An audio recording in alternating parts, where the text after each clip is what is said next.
Faites l'appel, s'il vous plaît, Madame le greffier. Monsieur le Sénateur Gorst. Présent. Monsieur le Sénateur Farnham. Présent. Madame le Sénateur Ferguson. Monsieur le Sénateur Lafondre. Madame le Sénateur Valois. Madame le Sénateur Moore. Present. Monsieur le Sénateur Pallett. Présent. Monsieur le Sénateur Mezek. Présent. Monsieur le Connétable de Saint-Hélier. Présent. Madame le Connétable de Saint-Laurent. Présente. Madame le Connétable de Saint-Sauveur. Présente. Monsieur le Connétable de Saint-Brelard. Présent. Monsieur le Connétable de Greville. Présent. Monsieur le Connétable de la Trinité. Monsieur le Connétable de Saint-Pierre. Présent. Monsieur le Connétable de Sainte-Marie. Présent. Monsieur le Connétable de Saint-Ouen. Présent. Madame le Connétable de Saint-Martin. Présente. Monsieur le Connétable de Saint-Jean. Présent. Monsieur le Connétable de Saint-Clément. Présent.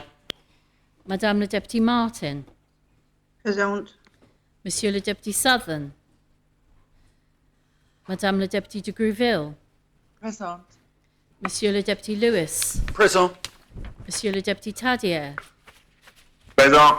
Monsieur le Député Higgins. Monsieur, Présent. Monsieur le Député Masson.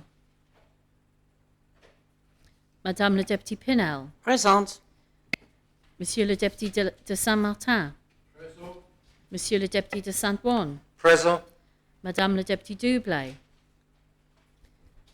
Monsieur le Député Labbé. Monsieur le Député Wickenden. Présent. Monsieur le Député de Saint-Marie. Présent. Monsieur le Député Truscott. Monsieur le Député Young. Présent. Monsieur le Député Ash. Présent. Monsieur le Député Morel. Présent. Monsieur le Député Guida.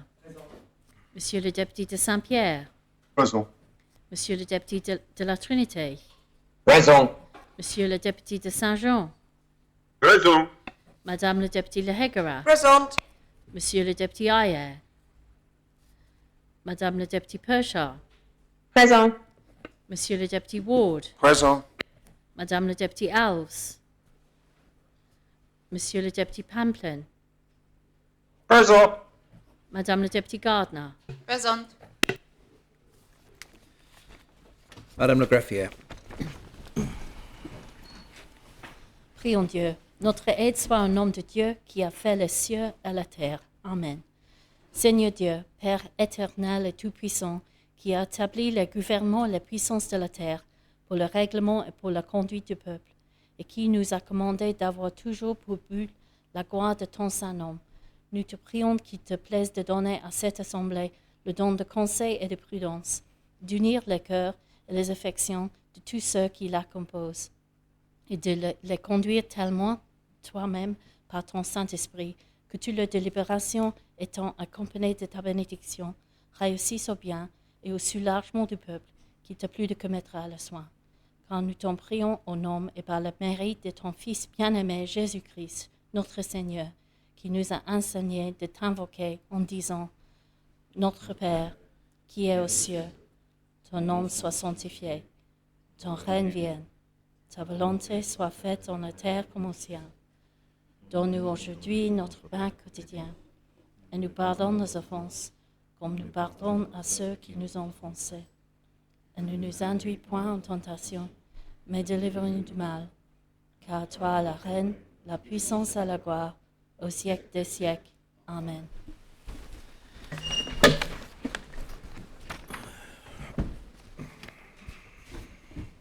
Madame la Sénateur Ferguson. Excusez. Monsieur le Sénateur Lafondre. Sir, the Chief Minister is out of the island on States business, attending a all-party parliamentary group on the Channel Islands and Isle of Man. Thank you. Members agree the Chief Minister may be marked absent on State's business? Yes. Madame le Sénateur Valois. Vous jurez que Madame le Sénateur Valois est tellement indisposée qu'elle ne peut pas assister aux États sans exposer sa santé. Monsieur le Connétable de la Trinité. Présent. Monsieur le Deputy Southern,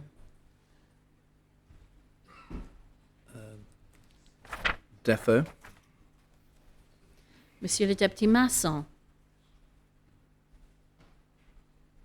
Excusez. Madame le Deputy Doublé.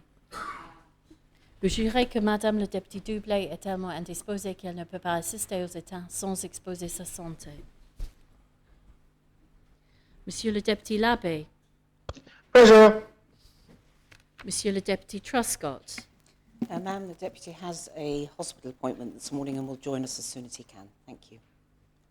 Members agree the deputy may be marked excusez. Yes. Monsieur le Deputy Ayer, Present. Madame le Deputy Als. Malade. Vous jurez que Madame le Deputy Als est tellement indisposée qu'elle ne peut pas assister aux états sans exposer sa santé. Monsieur le Président. Sir, may I raise the Defo on Deputy Southern? Well, first I need to say les états sont constitués. Yes, deputy. May I raise the Defo on Deputy Southern? Sorry, sir. Members agree that the deputy should be raised, Deputy Southern. The defo is raised.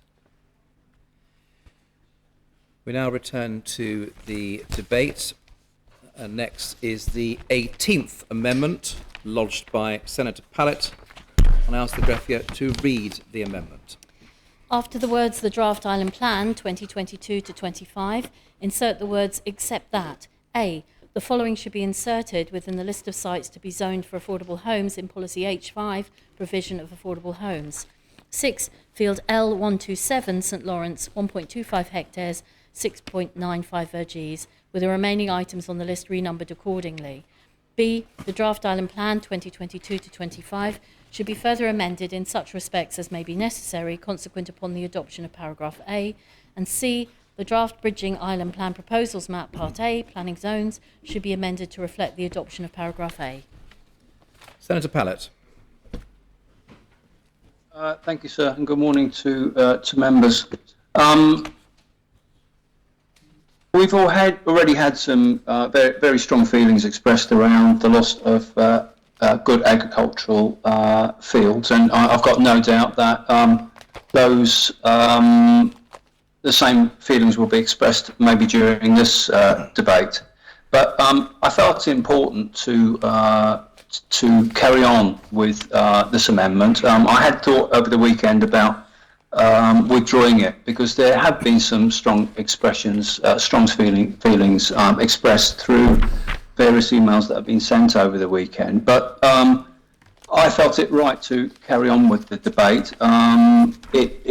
It's going to be difficult, and I think there needs to be some balance around what is acceptable and what is not acceptable. And I think some members may find that this particular amendment is not acceptable for them because of the loss of agricultural land. But in saying that, I just wanted to express why I brought this amendment forward. I met with the family and their agent, the owner of the field and their agent some time ago, and they expressed a desire, which is in the proposition itself, to want to give something back to the parish.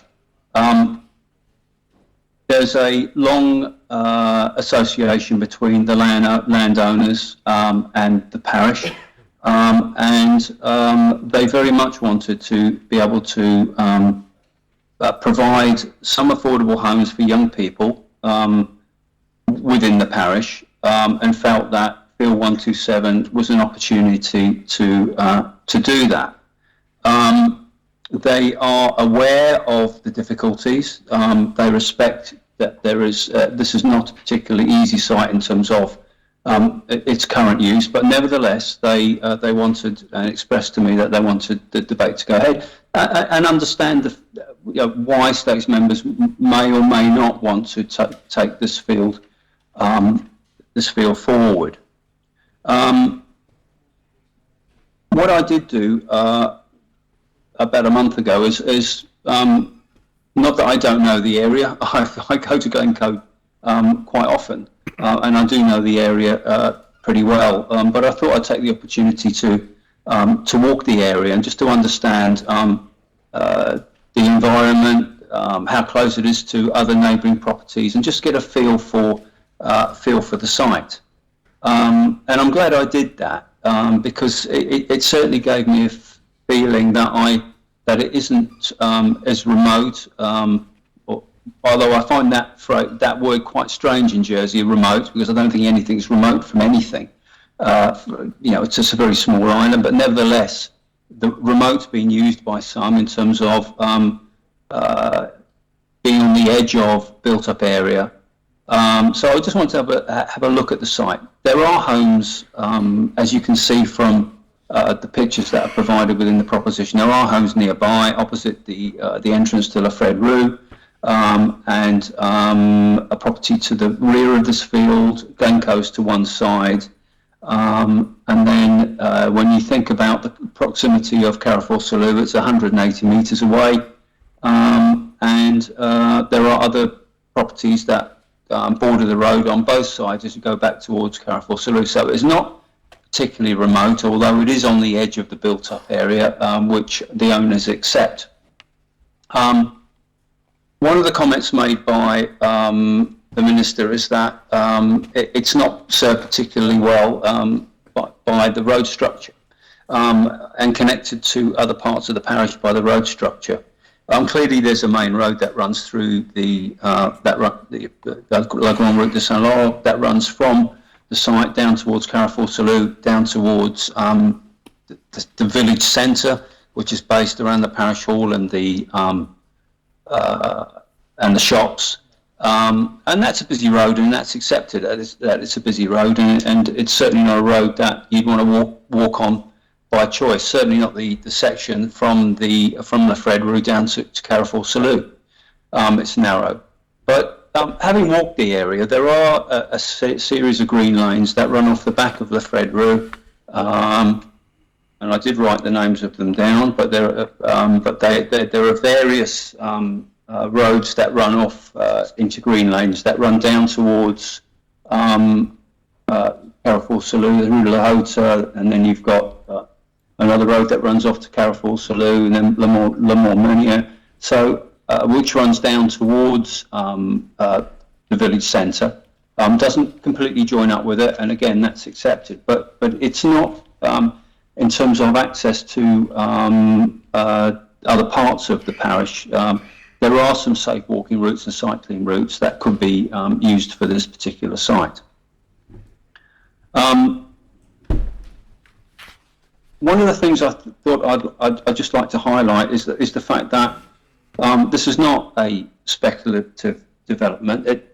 That's not what it was set out to be. It very much wants to provide affordable homes for young people.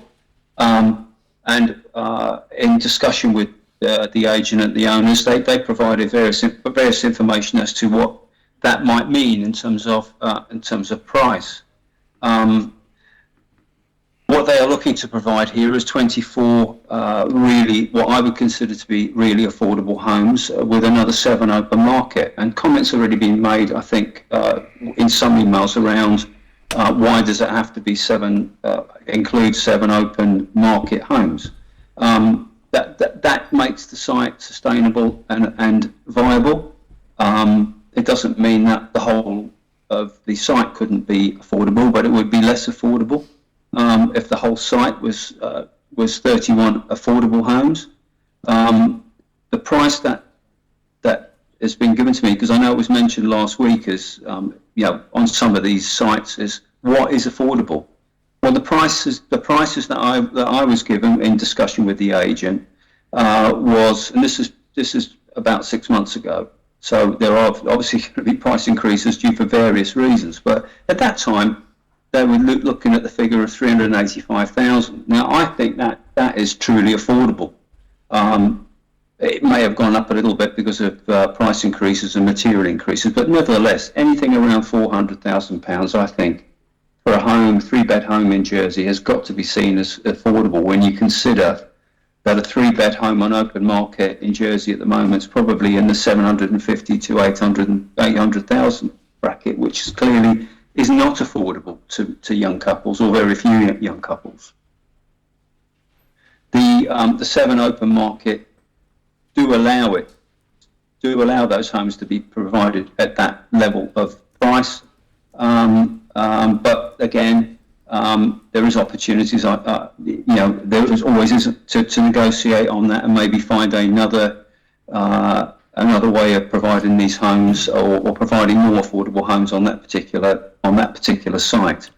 I just wanted to remind members that within the actual draft island plan itself, it does actually, and I'll read the section when it talks about future affordable housing provision, and it does say this will need to include the provision of affordable homes as a proportion of open market housing development.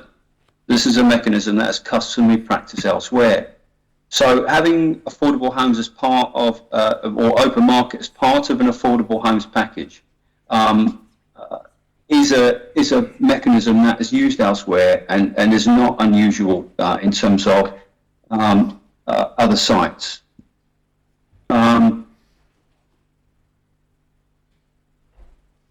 There are, I've lost my page. I suppose the word that I really want to use here, and it gets back to the reason for the owners wanting to bring this forward, is it's not a speculative development. It does look to provide homes at an affordable price.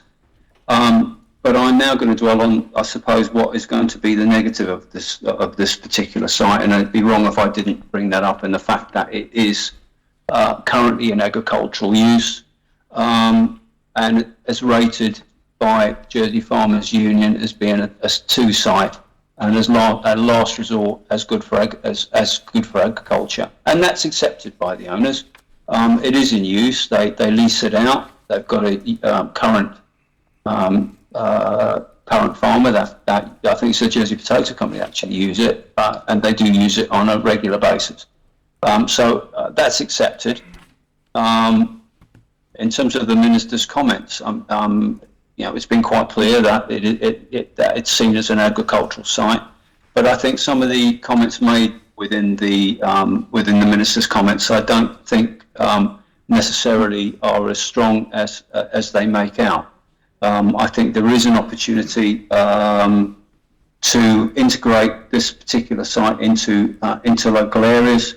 Main drains is also another issue that's been brought up with this site, and the fact that there isn't capacity to go or connect 24 hours a day into the main drains. But there is an alternative to that, as it's mentioned in the proposition, with a holding tank and being able to pump out at times where there is less strain on the infrastructure, on the drainage infrastructure. So that's been used elsewhere. It was used at the Belvedere site, Dandara site at Five Oaks, and it works there. So there's no reason it wouldn't work here. So just in regards to summing up, because I think both I and the owners are keen to hear members' views. I'm sure they're going to be strong, especially on the potential loss of the agricultural field. But just to sum up, is that we believe it is a potential viable site for affordable homes. There's a difficult balance to strike, as there always is with a site that is on the real periphery of an urban area or built-up area. There have been comments made about the loss of this field and what it might mean in terms of ribbon development, and there is certainly ribbon development along La Grande Route de Saint-Laurent, and I can understand why the deputies and the constable may feel that this is a step too far. But I didn't bring this proposition to upset them. I certainly didn't bring this amendment to upset nearby property owners. It was brought with the good intentions of a local family in trying to provide affordable homes at a reasonable price. And there is no doubt that we are going to be short of sites for affordable homes. And members have got to, I think, judge whether this is an acceptable site for affordable housing, or whether they believe that it just maybe oversteps the mark. I hope we can have a structured debate. I think it's one of these sites which might bring out some of the issues around the risks of losing too many agricultural fields. Comments being made also around the capacity or the loss of capacity within the agricultural industry of losing a field of this site. I'm told that there is plenty of capacity in terms of agricultural fields, and the level of the number of fields that are needed for growing at the current time. But that's for, I think, members to weigh up when they speak and when they make a decision on this field. But I think I'm going to leave it there. As I said, I think the owners and I would like to just hear members' views. We know it's a difficult field. We know it's going to be one that members will have to weigh up whether, like I say, it's a step too far. But I think it's right that we do debate it. And I look forward to hearing what members have got to say, good or bad. Thank you, sir. Thank you, Senator. Is the amendment seconded? Thank you. Deputy Tadia. Thank you, sir. So I hope my initial thought that I'm now going to verbalise when I heard Senator Pallett say, they want to give something back to the parish. I hope it's not too glib. It's not intended to be.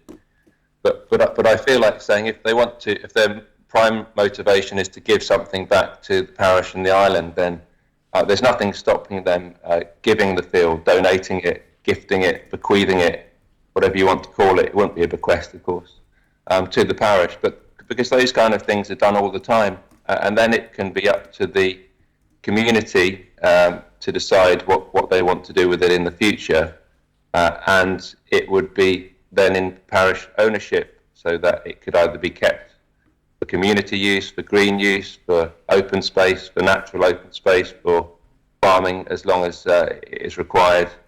And I'm always slightly uneasy, and I know that the Senator's intentions will be entirely honourable, because I know that genuinely he wants to see more affordable housing, and he's actually proactively trying to do something in that regard. So I'm sympathetic to his motivation.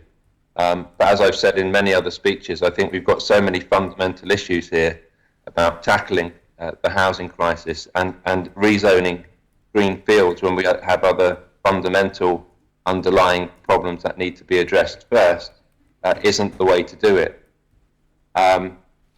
So I think that's why we have the planning process, and I'm always slightly uneasy when any member comes to the Assembly effectively saying, I've spoken to someone who's not a speculator, but clearly there is some speculation going on here, otherwise it would be gifted. I'm not, by the way, naive in saying that we can expect everyone to just donate their land, but when they tell us things like, we want to help the parish, we want to give something back, then lots of people give stuff back without making a big song and dance about it. That's simply the point I wanted to make. There's another point that has come to my mind, because it might be slight naivety, but I didn't really realise the full extent of the farming community. I knew that it's always been really important to the island, and I guess that there's been big shifts from how it used to work in the past. I suppose it's a little bit like the shopkeeper who lived above their own shop, went down in the morning, they might have baked their own bread, and then opened up in the morning, seen the local people during the daytime, and gone back upstairs in the evening to sleep. That was certainly the case of Louisa Gould, who we all know, the heroine from The Occupation, who ran a shop in St. Juan, and who provided a community service, not just for the shoppers, but also an important linchpin of the resistance. I say that as an aside, sir. But we're no longer, it would appear, in the situation where the person who owns the field is necessarily farming the field. I don't think that was always the case anyway. We've always known about tenant farmers and farm workers coming over, etc. But it's really come home to me in the last few weeks, in the last few days and last week when we were discussing rezoning of green fields, finding out that you've got good agricultural land which is in use, where you've got tenant farmers, whether it's dairy or vegetable farmers, who could be finding themselves without that field that they've tended for a very long time. And it struck me that, quite rightly, we often talk about security of tenure for people who rent in this island in terms of their homes, and that they don't have that security of tenure. But we might need to get to the point now where we need to talk about bringing in security of tenure for our farmers, especially the ones who don't own the fields, because they are the custodians, I believe, of the countryside. And when we risk rezoning these fields in an ad hoc way by saying, well, actually, I think this field could be rezoned because they're up for it and it's for affordable homes, and it doesn't have the backing of the planning process, which has been lengthy, and I've yet to hear from the representatives of St. Lawrence, but certainly what I've seen from the vast amount of representation that we've all received on these fields is that there's clearly strong feeling, and it's not strong feeling simply of a populist or what one might call NIMBY nature. There are genuinely good reasons that have been well articulated in these emails that I think all of us have a responsibility to seriously consider. And I'd like to say thank you to all those people who have emailed us. I've had to put an out of office on saying that I've received emails but can't necessarily respond to them. I will prioritise constituents, but that doesn't mean I don't read the emails, and it doesn't mean that I don't give them the consideration as if these places were in my constituency as well, sir. So, as I said earlier on, I need to apply the same principles that I would if I were considering these kind of developments in my own constituency.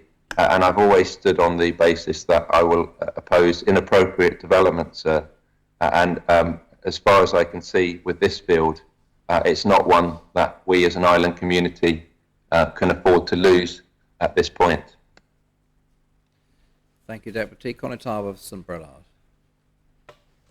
Thank you, sir. And like the previous speaker, I'm grateful for those living around the area who've communicated with us in the past few days, and I know some of them well and understand their objections from an agricultural point of view. But I'd like to make the point, sir, really with regard to the infrastructure, and the Minister may pick it up later in the speech. Now, it seems clear to me that the department aren't supportive of this, and in particular from the drainage point of view, there would seem to be an obligation to put a pump and a tank on site. And I suppose the question in my mind that arises, sir, is how is that financed in future years? It's probably would be part of the development to install it initially, but would the inhabitants of the site, the property holders on the site, end up with a shackle around their necks forevermore to maintain this equipment and plant, which is might colour the costs in the first place? So, sir, apart from the agricultural side, I do feel it's in completely the wrong position. The unfair imposition on the infrastructure seems to me to make the whole thing unsupportable. Thank you, sir. Thank you, Conatava. Does any other member wish to speak on this amendment? Conatava of St. Lawrence. Thank you, sir. I'm just reading actually an email that has been sent to me from a farmer who used to farm this field. And if I may just begin by selecting the sentence that jumps out at me. L127 is a very good field with very good quality soil, flat and with very few short turns, a very easy field to work.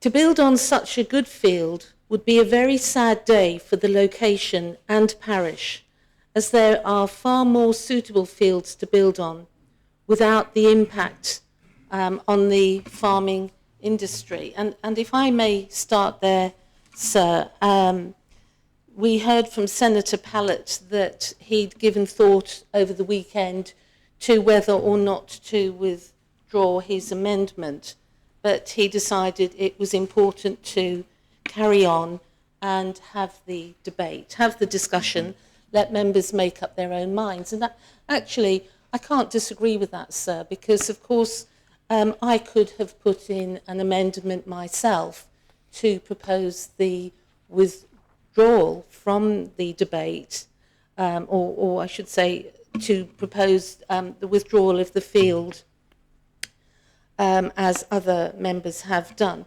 But I do think it's important that the decision is made through due process. And over my years as constable, sir, I've had many people knock on the office door to come and see me and ask me whether or not I would support them in their attempt to have fields within the parish rezoned.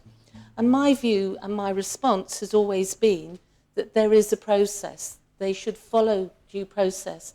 It's certainly not my position as constable to make a decision unilaterally on whether a field is appropriate for housing or whether it should remain in agricultural use. Because I'm not qualified to say that. So I always tell them, go through the planning process, because that is your right. You are entitled to do that. And clearly, Senator Pallett is entitled to bring this for our deliberation today.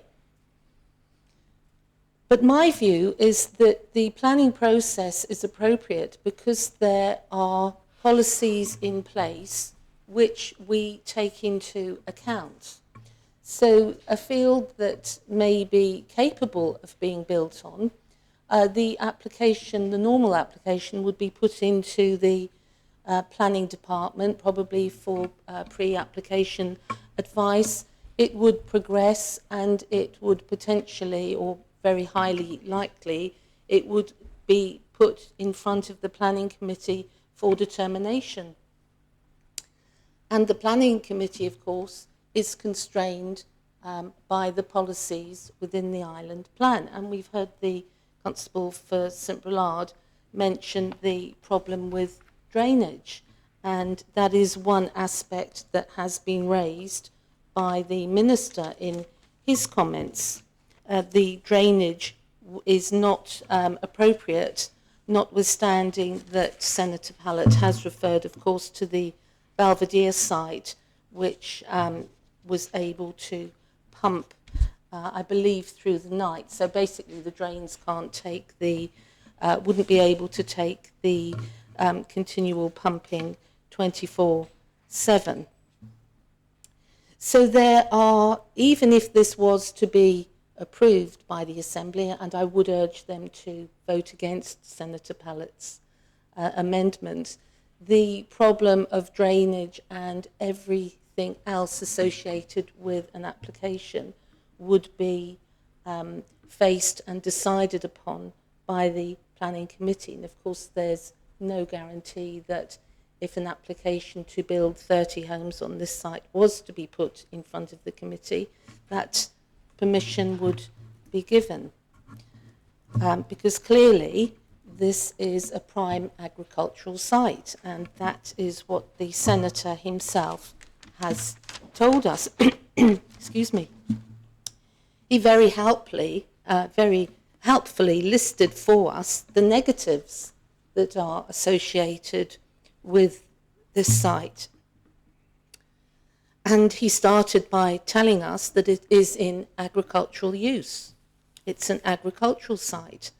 I spoke a few days ago, sir, and made my stance clear, I believe, on whether or not I will be supporting the rezoning of prime agricultural sites. And clearly, I have not done so throughout the previous days of debate.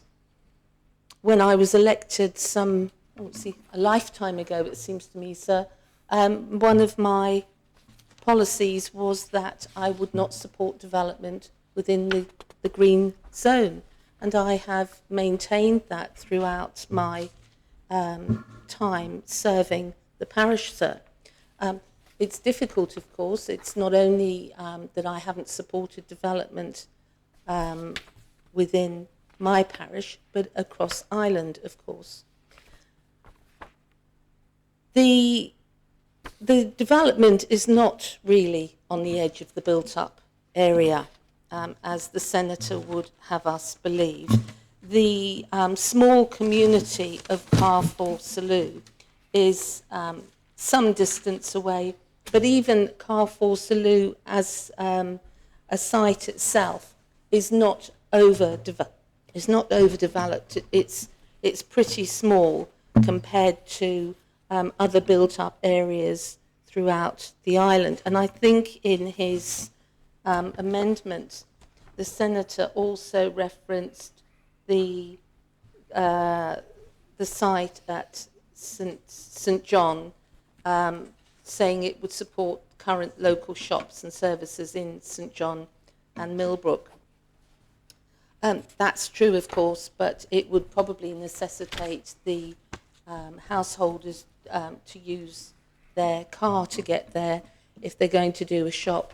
And of course, we are trying to deter people from using their motor vehicles for, I won't say unnecessary journeys, sir, but we're trying to stop people using their cars and suggest that they use public transport instead. And of course, it's not well served by public transport. The number 7 bus serves the route, but it isn't as regular as some of my parishioners would hope that it could be. The Senator mentions the long association of the owners with the parish. And I must say, sir, that the developer did have the courtesy of contacting me to speak about the proposals for this field. And it was one of those instances, actually, when my heart sank, when I knew that he wanted to come to speak to me about L127. I was hoping that he would not be coming to me, asking me to present this for consideration for rezoning, because my response would have been then an out no. But he is known to me through many years ago, sir, as a fellow pupil at Holia. And he came and we had a catch up about about school, I think, and people we know. And then we got onto the field, and I had to say to him that, as I've said to others, go through the due process of the planning application. And actually, I think at the time, he had already approached Senator Pallett and asked him to take this or bring this to the Assembly. And he did explain to me about the family connection. The family isn't known to me, sir, but then I've only been living in the parish for about 30 odd years. I don't really go far enough back to know everyone in the parish. And, you know, it is laudable that they want to give something back to the parish. And I think that leads me on to what Deputy Tadje said about being altruistic. I'm not sure if you used that word, but actually gifting something to the parish. As we've just seen in the lower part of the parish, when a philanthropist bought the Millbrook playing fields and gifted them to the public of the island. And I'm still waiting to hear, sir, from government, really, as to what the proposal for the Millbrook playing fields is or will be. But that is what has happened over the years, sir. Every parish, I believe, has a charité field from many years ago, when benefactors would either give funds and direct that a parish buy a field for the public benefit, or they would give fields direct to the parish. And as part of this process, my procurers and I agreed that the 4 fields that are owned by the parish should be submitted to the for consideration as to whether or not they would be suitable to be built upon, because we wanted to do our bit towards the provision of homes if we were able. The 4 fields were rejected as being completely unsuitable for rezoning because they are prime agricultural land. And of course, we could have made the decision, as Senator Pallett did, to continue and bring them and ask for them to be rezoned. But we respect the planning process and we respect the process that had been undertaken. One of the fields perhaps would have been the best one is the field, if members can picture themselves driving along La Grande Route de Saint-Laurent past the beautifully restored parish hall and past the church, which is the jewel in the crown of parish churches, but down towards the top of Morfellard. And picture the Millennium Cross as the road joins really the housing on Morfellard itself. The field that we could have put forward for consideration is the last field on the right-hand side. And why would we have done that? Well, exactly the reason that Senator Pallett has brought this. It's because it's next to some houses and a development that is already there. But actually, it is far more built up in that area than Senator Pallett would have us believe for field L127, because anyone who knows the field will know that there are very few buildings around it.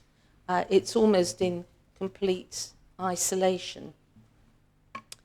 And it is, as I've said, certainly some way away from the small development at Carrefour Salou. I think I'm taking a long time to say, sir, that this field is not appropriate for rezoning for development. It's not an easy site. Senator Pallett told us. Why is it not an easy site? It's not on the edge of the built-up area. It's rated as last resort by the Jersey Farmers Union. It isn't near good amenities. It wouldn't be able to provide, it would need to provide a pumping station with a holding tank to remove the effluent that would be produced. And the Senator tells us in his amendment that this site would form a self-contained pocket of new built-up area. That's exactly what it would be. It would be self-contained. It would be establishing a new built-up area away from any other built-up area. It would be a new built-up area in the middle of the countryside. It would be covering a field that is in agricultural use, and it would be detrimental, as we have read in the minister's comments, to the character of the countryside. And that is something that we on the planning committee have to determine on a very regular basis, I would say, sir. Would an application, would a development be detrimental to the character of the countryside? Would it be harmful to it? And I think it goes without saying, and from what we've heard from Senator Pallett, that this would indeed be harmful. I can't believe I've spoken for 15 minutes almost, sir.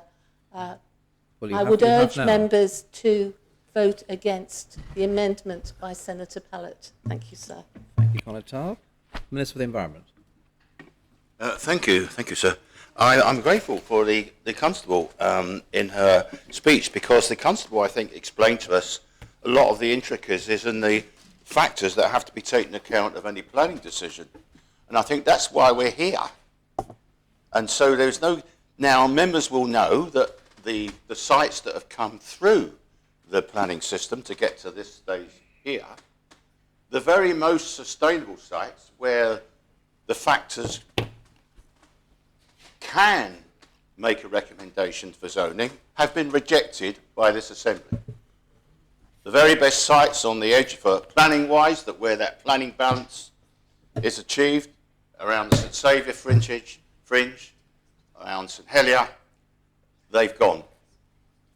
So I'm standing here today, now we've gone through that now, and we are where we are. We're now, this site that we're now discussing is the first of 7 individual sites.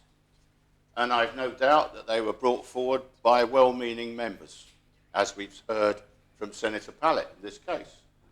I looked back while Senator Pallett was speaking, and I thought I'd check out where Senator Pallett was in the votes, which rejected those sites which were the most sustainable, and he voted against them. And I think that does back up what Senator Pallett's saying. He is wanting to find ways through where we can make some inroads to housing. So the choice for all of us today is, what do we do with all these 7 sites? Now, I've given members some clues in the planning comments papers that have been circulated. And what I've been quite open about this. I've said these are the sites that that all the advice I've had, which I completely buy into, that these sites are, we've rated red. The planning arguments are against. But I was open in those notes. There were 3 sites there, which I thought might be considered as alternatives, and one of those is now gone. That was one in Grouville, which the constable has withdrawn. There were some factors there that I thought could be considered. So that's gone. So out of the 7, this is the first. There are 2 that when we get to them, then I think there are arguments there, which members will have to judge. But I want to be clear. None of those 7 are as good as the sites that this Assembly has kicked out. So my advice I've got to give to members, as the Minister responsible, if you like, the Environment Minister for the planning system, is I'm not about to abandon the planning system. I'm going to vote in accordance with making sure that what we end up with does not wreck the spatial strategy of the island plan. We spent decades making sure that this island's landscape is properly protected and done our best to look after our agricultural fields. But obviously, we've had to make sacrifices. We don't want to go over that again now. Now about this site. There is no question. This site in St Lawrence, because I lived in St Lawrence some years ago, so I know it well, and anybody who goes to the auctions that take place nearby, this is open land. Absolutely open land. Part of that beautiful vista as you drive up St Lawrence Main Road. A beautiful inner hinterland of St Lawrence landscape, just, I think, frankly, too valuable. And so it performs really badly. Now it's been argued that it's near Carrefour Slough, but it's isolated on the other side of the road. It would, as the Conital of St Lawrence tells us, would be another standalone, isolated pocket of development, slap bang in the countryside. My absolute clear advice is no, not in this site. And then we've got the issue of drainage. Well, the drains aren't good enough there. The Infrastructure Minister and the officers tell us that. Oh, we can have a big holding tank and hold the sewage up, and then we can store it, and then we can filter it into the system. Absolutely not. That is not the thing to do. It's urbanisation of that area if we do that. It really would be, because it's so harmful it would be to rural character. And what have the Jersey Farmers Union told us? The very arguments that have overridden in this Assembly, they've become absolutely to the top prominence that now I take that message, and I'm sure successors to my role will know this, that now this Assembly values agricultural value above everything else. What do the JFU tell us? They say this site is the very last place that you should think about housing. So I don't know, I don't need to say much more. The planning inspectors back me. And of course, I don't know where this notion hat is. And I think this needs to be clear, that we can have some nice open market homes as well, just to make it work. No! These amendments are all about policy H5. That is affordable housing. No open market. We do not zone land for open market housing. Please, members, I ask you please to get that clear. So, look, Senator Pallett is absolutely well-meaning.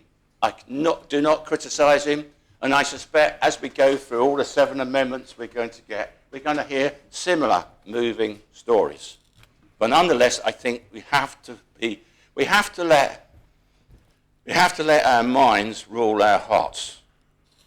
We have to. The planning system is there, and we need to respect it, sir. So there we are, sir. I think that's probably all I want to say. And of course, I just mentioned, just to illustrate a bit about the emphasis of planning, Connie Tarb spoke about a site that she did mention might be considered, which is the top of Montfaillard. It does occur to me, I've written down, well, I wonder how close that is to the airport safety zone. All the aircraft fly over that area. We are very, very chary about building a development underneath the airport flight path. So that's one, and there's also the issue of skyline. Now, every planning issue you look at, there'll be lots of factors to take into account. And what I do think we should do is rely on the judgment of our professionals and their clear judgment in their case, sir, as in most of the other ones to follow, but not all, entirely. The factors, as I said, that could weigh, and I've got those in the notes there, and I'm sure members have seen when we come to those sites, we'll consider that. But this one, no, sir. Thank you. Thank you, Minister. Does anyone wish to speak? Senator Mezek. Thank you, sir. I wish to only make one very brief comment, having listened to the Minister for the Environment just now, who very passionately explains that we don't rezone land to deliver open market housing. And that is, of course, because there's no need, because they're building so much of it on government-owned land instead. He's got a very inconsistent position on this. But that being said, I completely oppose this amendment and urge other members to do the same. Thank you, Senator. Does anyone wish to speak on this amendment? Yes. Deputy Morrell. Thank you, sir. And I'd like to thank everyone who's spoken, the Connotab particularly, and the Minister as well as Deputy Tadje. We've all received over the weekend correspondence about this site, and I'd like to thank everyone who has emailed States members to let them know their views. I mean, I did find it interesting in his proposition. The Senator talked about wanting to give something back to the parish. The trouble is, the parish hasn't asked for this, sir. There's been no request from the parish for that field, and there has been no popular desire to use that field for housing. So effectively, sir, the parish doesn't want it. Not only is this absolutely excellent agricultural land, it was ploughed or turned over just the other day. It's in constant use. This isn't a field that gets left and ignored. It is used both by dairy, I believe, but particularly for arable and potatoes. But I do believe cows do go in there for grazing as well, sir. But more than anything, for me, this is about ribbon development. To adopt this field would be to adopt ribbon development, or if there is ribbon development in Jersey. Absolutely. Grouville, the main reason I voted against that field in Grouville, using that field in Grouville, was because it was extending ribbon development. And you think about the ribbon of urbanisation along the south of the island and into the east of the island. I thought we can't continue that. If we adopt this field, it would be increasing ribbon development up through the north and the heart of the island and the countryside landscape that defines this island. And that isn't a parochial matter. That's an island matter. This is the landscape which defines this island for everyone, all 110,000 of us who live in this island. And so with ribbon development, you are cutting people off from that landscape. And that to me is absolutely not, sir, Guernsey, and we will always point to Guernsey when we talk about ribbon development, because that is where they have extensive ribbon development. And in my opinion, it's such a shame. It means that you cannot see a lot of Guernsey from being in Guernsey. You're there and all you're seeing are houses and houses and houses. You don't see the beautiful countryside that Guernsey does still have. But as the population, it is cut off from it. So for me, sir, ribbon development is absolute no. And I cannot support building on prime agricultural land when we know there are other sites available. I cannot support ribbon development, sir. I do believe the senator in his report is really stretching it when he claims that this is effectively part of the Carrefour Saloon. So I grew up at the Carrefour Saloon, and I used to deliver papers up the main road past this field, and I know very well that the Carrefour Saloon, I'd left it behind. This was the leg of my paper round, which took me out into the countryside, sir. I know that. I know the people around there. I delivered their papers for many years. This would be, this plot of land is not a part of the Carrefour Saloon. Even if it was, the Carrefour Saloon is actually really poorly served by facilities. When I was a child there, sir, we had 2 shops and a pub. Today we've got 1 shop at the Carrefour Saloon and a health centre, which I guess is like an anti-pub. But it doesn't, whilst there are bound to be people in the community who use the health centre, it's not a community facility, so to speak, so it's a private health centre. Outside of that, there are no facilities. There's very little parking. The constable mentioned the bus route, which is poor. Take note, Infrastructure Minister. And it therefore isn't sustainably serviced by transport, sir. It also backs right onto a green lane network, which in itself, I can tell you, is unfortunately quite heavily used by a large amount of traffic already because of Glencoe and the auctions there, because of Jersey Water further down, and some other businesses, many of them rural businesses. And so to increase the traffic along that green lane network would be completely inappropriate. Sir, this isn't about keeping development out of St. Lawrence. St. Lawrence, not only did the Connétable put forward 4 fields as part of that, but also other fields were looked at by the Environment and Planning Department, and they were rejected. Other fields that stretch from the south, the suburban south of St. Lawrence. We do have suburbia in St. Lawrence. It's not all countryside. All the way up to nearer the Carrefour Saloon and abutting the Carrefour Saloon. The planning department rejected them, not through any pressure, not through any parochial pressure, but through that kind of rational process that the planning department went through. This field was never a part of that because this field was always, I'm going to say, a ridiculous field to choose for the island plan. It makes no sense. It goes against everything the island plan is trying to do. So, sir, I do urge members, please do reject this.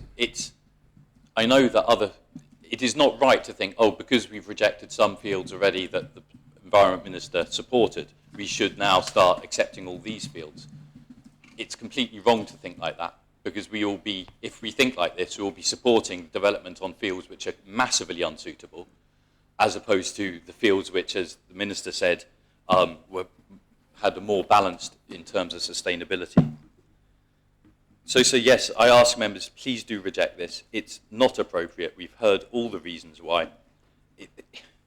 I think I appreciate, and the Connétable is very gracious in saying that due process is afforded to anyone. That's absolutely correct. But it is a shame that this field has made it this far, because the planning inspector clearly and roundly rejected it as a suitable site. The planning minister rejects it as a suitable site. There is nothing supportable in this site, sir. Thank you. Thank you, Deputy. Does any other member wish to speak on this amendment? I call upon the Senator to reply. Senator Pallett. Thank you, sir. I want to thank members for their comments this morning. Myself, the owner, and the agents, I think, will certainly appreciated the views of members. I also appreciate the fact that I haven't been overly castigated for bringing it forward. I know Deputy Morell has got really strong views about this field, and I heard that at the planning inspector's review. So it wasn't a surprise to me that he has given the views that he has. It's been a good debate. I think it's flushed out many of the issues, including the drainage, if you don't mind me saying that. And just briefly go through what members have said. Deputy Teddy mentioned that it could be gifted to the parish, and he's quite right. If it was to be gifted to the parish for housing, it would still need to be rezoned, but nevertheless there are other uses. This could probably be other things. The site or could be kept in as farming land for perpetuity, but that's for another day. You mentioned that I brought this forward in an honourable capacity, and I think I appreciate the fact that he said that. He mentioned there were other fundamental issues that needed to be addressed, and I agree with him on that particular point. He mentioned that it was still speculative. I suppose any building development is, however philanthropic it is, will be a degree of speculation in it. But if in terms of this one, I think it is on a very small scale. He mentioned an interesting point about security of tenure for farmers, and I think that's something that we do need to consider maybe moving forward, so that farmers do have the security and that they can farm on fields for as long as they need to. I do agree with him. The comments made by many of the members of the public that live in St Lawrence over the weekend were not NIMBYistic comments, and I didn't take them as such. I want to thank them for their comments. None of them, I think they were all balanced comments, and I think all members will be appreciative of the fact that they were balanced. Constable Sombrellards, he's right. The IHE department are not supportive in terms of the drainage, and he brought up the issue of the maintenance of the holding tank.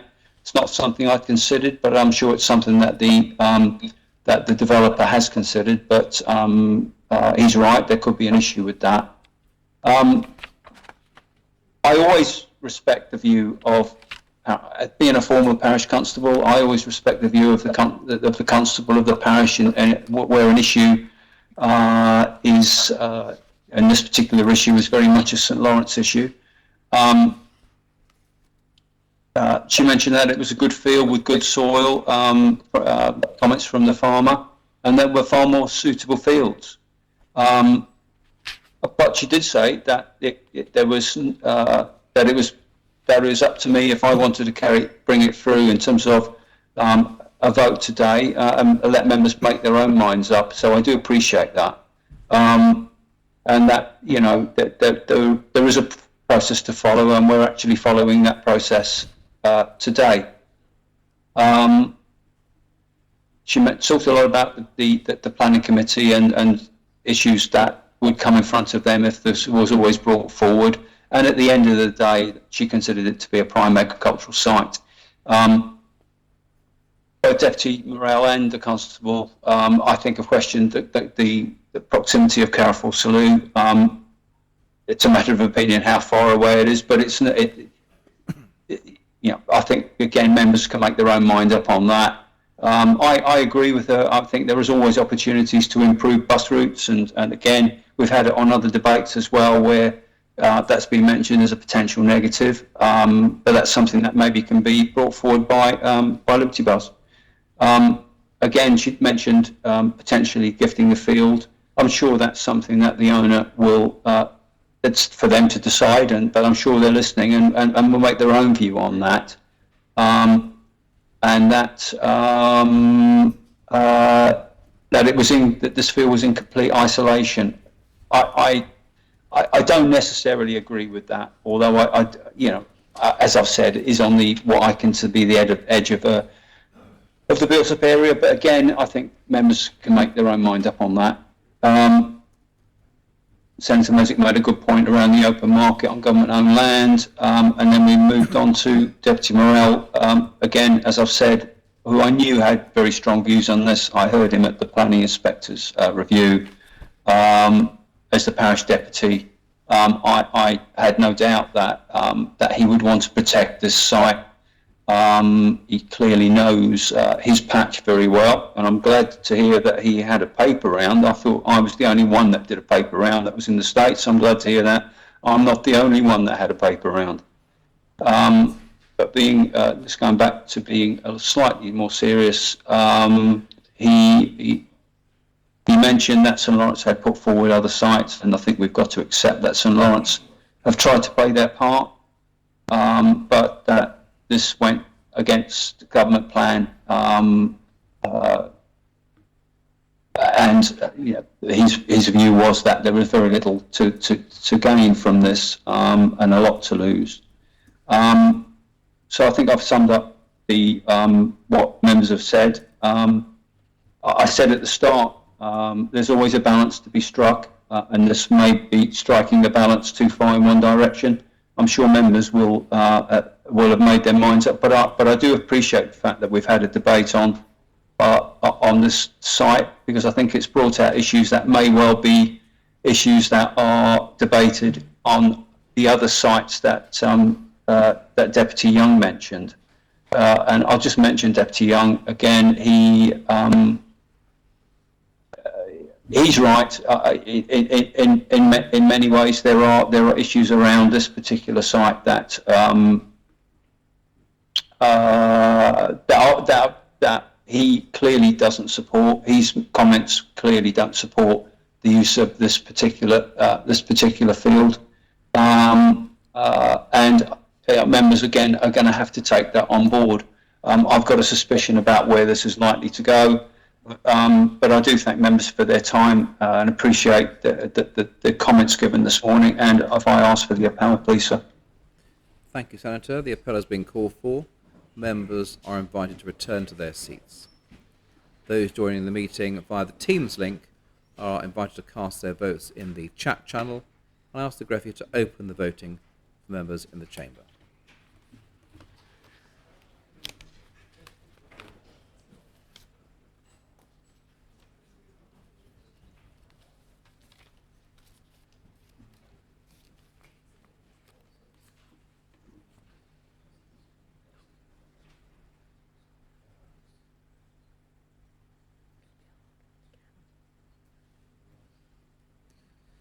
If all members have the opportunity of casting their votes, I ask the greffier to close the voting.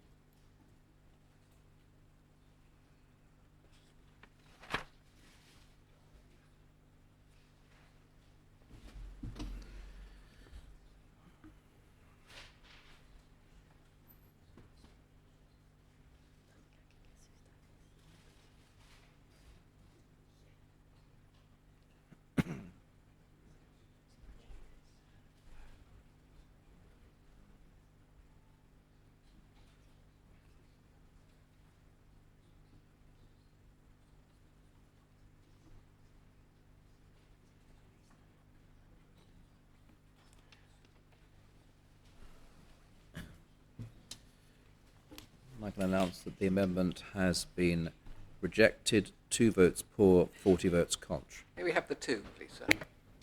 Those voting for, Senator Pallett and the Deputy of St Martin. Sorry, sir. Excuse me, sir. I missed the number of contra votes. If that could be It was repeated. 2 votes pour and 40 votes contra. Next is the 50th amendment lodged by the Connotab of St Mary, and I ask the greffier to read the amendment. After the words "the draft island plan 2022 to 25," insert the words "except that A. The following should be inserted within the list of sites to be zoned for affordable homes in Policy H5 Provision of Affordable Homes. 8. Field MY493 St Mary, 1.03 hectares, 5.7 verges, with the remaining items renumbered accordingly. B, the draft Island Plan 2022-25 be further amended in such respects as may be necessary consequent upon the adoption of A. And C, the draft Bridging Island Plan Proposals Map Part A, Planning Zones, be amended to reflect the adoption of A. Constable St Mary. Thank you, sir. May I point out that the first paragraph of this proposition may have a misleading statement in the last line, as it states that the field is considered an ideal site for development by the parish. This gives the impression that it is a unanimous parish assembly decision. It is not, as we also have a few NIMBYs who thankfully are a minority. It would be better if the description read for the parish rather than by the parish. I take full responsibility in presenting this proposition against the wishes of the minority. Sir, I am concerned. If we are to take this housing crisis seriously, we have to accept unfavourable decisions, and personal preferences cannot be selfishly included if we are to achieve our housing problem. I want to help people to a better life. The I'm all right, Jack situation will not achieve that. Field 493 is a field owned by a former St Mary farmer who sees no agricultural benefit for the field to be retained. He is prepared to relinquish its use in order to provide first-time buyer housing. If this field is accepted for housing, the parish will benefit greatly, as the owner will gift 1/3 of the field to the parish, providing it is also used for first-time buyer housing. We owe that opportunity to some of the vast number of people who are desperate for a home of their own. It may be that our small parish could be the answer to many people's future if a positive result is administered. If the parish, and indeed the island, is to remain viable, then it is necessary to provide housing for local people and incoming skilled workers in order for them to be encouraged to stay in the island and continue to preserving our existence. It is important that we look after people who are prepared to work in this island. Any site put forward attracts a NIMBY objection. However, these people are normally very comfortable in their own homes, which are on what was once a green field. But now they choose to take a very selfish attitude towards others. People tell me that they want to see wide open spaces with no development. We have that. We are on an island. We are surrounded by water that is a guaranteed area that will remain unbuilt on. I don't believe that all the island should be built on because of that. Accepting this field today does not mean it is a fait accompli. There are still many procedures which have to be overcome in order for that to happen. Accepting this proposition, however, gives hope to people. It also gives our parish an asset. This is a matter of principle. We should not be looking to the elections or to appeasing the NIMBYs. I will not be intimidated by them to do so. I hope that members feel the same. Thank you, sir. Thank you, Conatard. Is the amendment seconded? Is the amendment seconded? Yes, sir. Thank you. Deputy of St Mary. Thank you, sir. I think there have been a few occasions in this assembly where I have been in direct conflict with the opinion of my own constable. I think it gives me no great pleasure to be so today, sir. I'm grateful to him for clarifying the first paragraph of his report. As you said, it was originally the field is considered an ideal site for development by the parish. From the number of emails I've had in, I was wondering where he got the information from. Certainly, it is not the minority of the parish that opposes it, it is the vast majority. To get a certain element of background, it is the case that, as in St John, there was a parish assembly some maybe 2 years ago, where a former panel was appointed with a view to considering potential sites. I do emphasise the word potential sites. And it's my clear understanding that having identified sites, they will come back to parish by way of parish assembly to consider and take a vote on what should be put forward.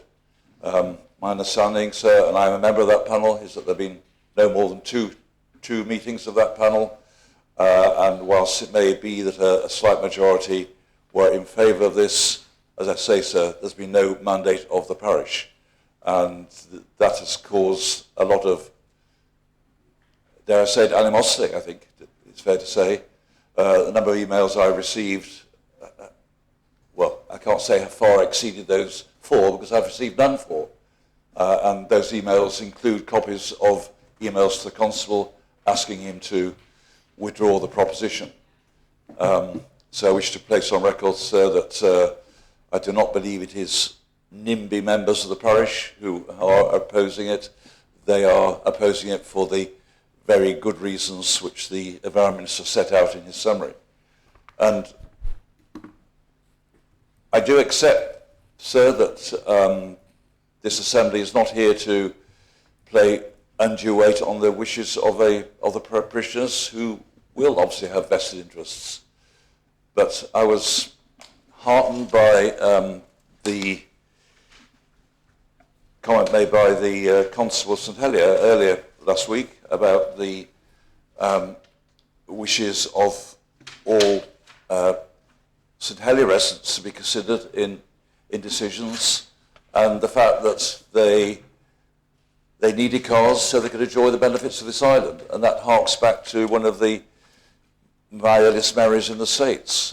When I was first elected in 2014, one of the 5 priorities was that there should be a greater and outer building, and that should be concentrated in St Helier.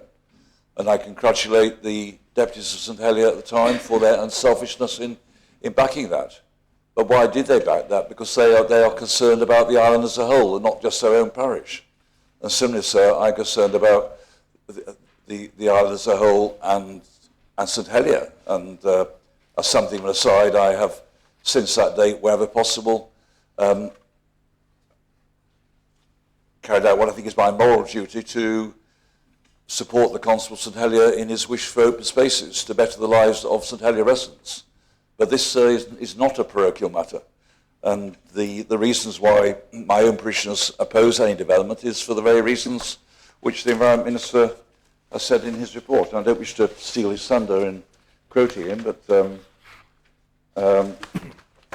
the reasons why the Minister cannot support development of the site is because the site is considered to form part of the group of the fields in the inner core of the village, which give the village much of its character, which are important in allowing unimpeded views and helping to form an uncluttered landscape setting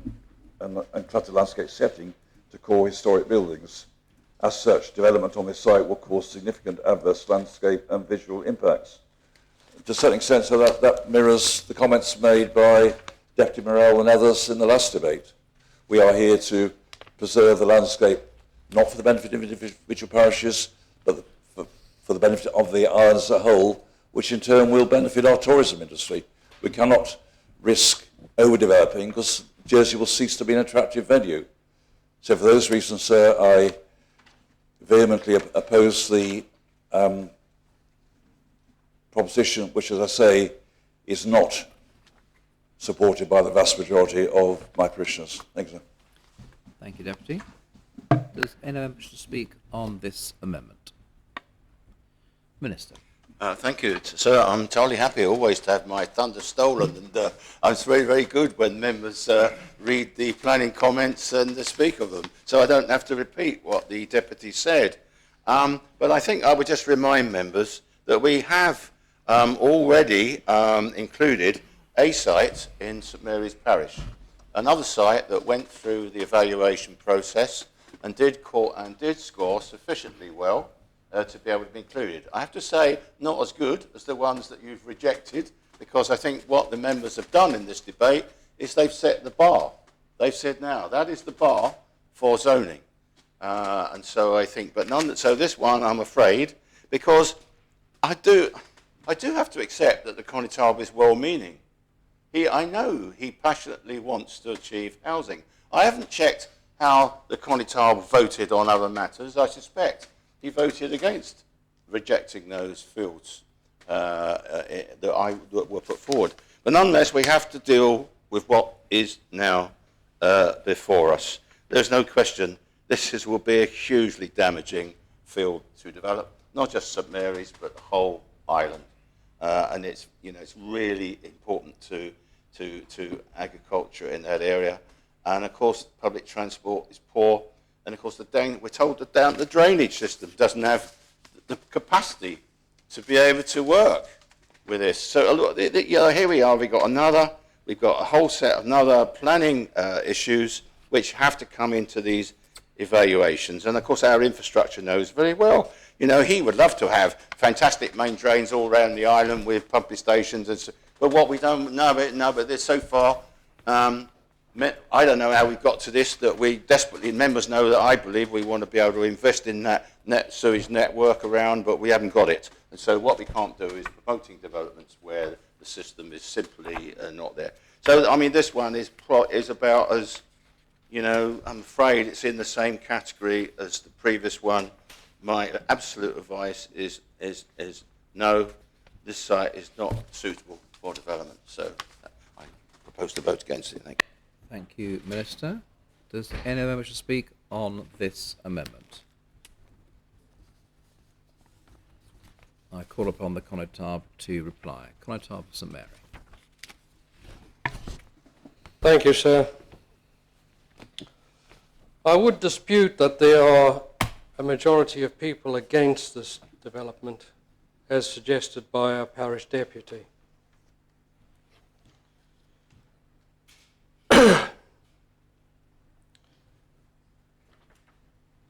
It's essential that we do actually pass some of these fields for development, or we've just wasted a whole of a week. There are desperate people out there wanting a house, wanting a home. What are we trying to do to help that problem? Not very much at the moment.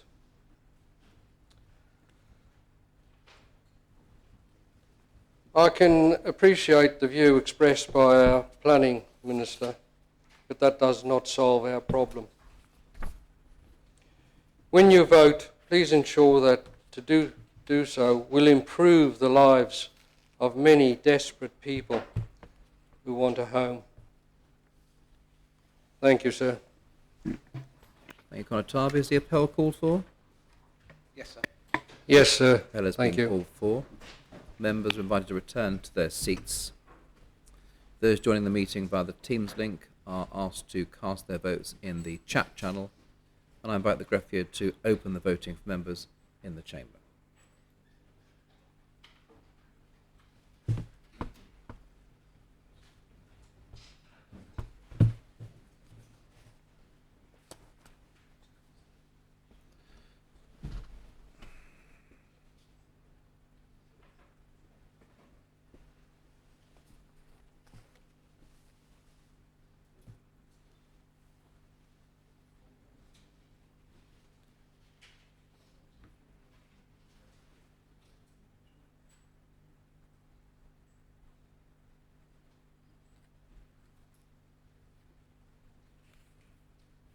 More members have the opportunity of casting their votes.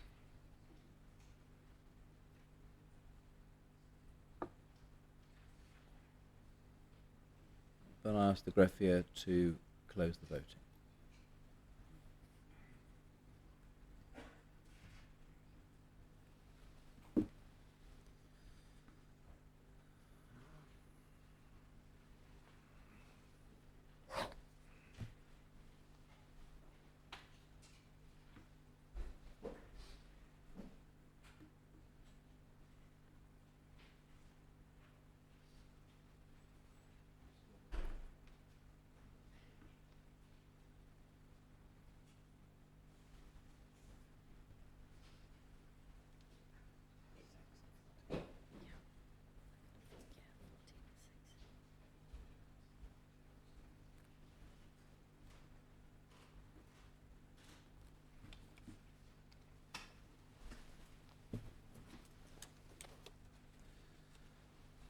can announce that the amendment has been rejected, 8 votes pour and 34 votes contra. May we have the report, please? Yes. Those voting for in the chamber, the Conotabs of St Peter and St Mary. And in the chat, Deputy Ash, Deputy Wickenden, Deputy Higgins, the Conotab of St Saviour, Conotab of St Juan, and Deputy Labby voted for. Thank you. The 67th amendment has been lodged by Deputy Wickenden. And I ask the greffier to read the amendment. After the words "the Draft Island Plan 2022 to 25, insert the words "except that A, the following should be inserted within the list of sites to be zoned for affordable homes at Policy H5, provision of affordable homes. 2, fields G508, G508A, Grouville, 1.5 hectares, 8.34 verges. B, the following should be inserted within the sites to be zoned for affordable homes at Policy H5, provision of affordable homes. 3, fields G526, G526A, and 521A, Grouville, 1.42 hectares, 7.87 verges. C, the Draft Island Plan 2022-25 should be further amended in such respects as may be necessary consequent upon the adoption of paragraphs A and B. And D, the Draft Bridging Island Plan Proposals Map Part A, Planning Zones, should be amended to reflect the adoption of paragraph A and B. Deputy Wickenden. Thank you, sir. So every time I've been on the hot seat for BBC Radio Jersey, or taken part in an Ask the Ministers event where I get to answer questions directly from the public as Minister for Children and Education, I've always been asked how the children of Jersey are ever going to be able to afford a house, and what could be done to stop our island's children from leaving the island due to not being able to afford a home. So I'm bringing this amendment forward as part of the solution to helping provide first-time buyer homes and to give some homeowners the opportunity to downsize, allowing families to upsize, releasing smaller properties to the market to allow other smaller families to upsize, releasing flats to allow first-time buyers opportunities to get on the housing market. And so this is why, despite the calls from some house owners in the parish to withdraw my amendment, I have persisted. As I said in my report, sir, Grouville has a very poor record in contributing to first-time buyer houses and affordable homes, with only 6 units being provided in 20 years. So I'm trying to be a voice for the Grouville parishioners who want to stay in the parish, near their family members that also live in the parish, but do not have the ability to purchase. So, when the Environment Minister started the process for the Bridging Island Plan, the Constable of Grouville wrote to his parishioners to collect evidence to better understand the housing needs within the parish, stating that 3 surveys have been prepared to better understand the potential need for over 55 housing, first-time buyer housing and social rented housing. The results showed that there were 59 requests for over 55 housing and 29 requests for first-time buyer housing. The parish also sent out letters to call for sites to the landowners of the parish to ask them to put forward their sites for affordable housing. The landowner of these sites I'm proposing received one of these such letters asking them to put these sites forward for affordable housing. The letter stated that once all the sites are known, the parish intends to hold a meeting of the parish to give the parishioners the opportunity to discuss the merits or otherwise of each site. So, unfortunately, I'm not aware that the parish ever called a meeting to gauge the parishioners' views. So all I've got to go on is the response to the letter asking about the need in the parish.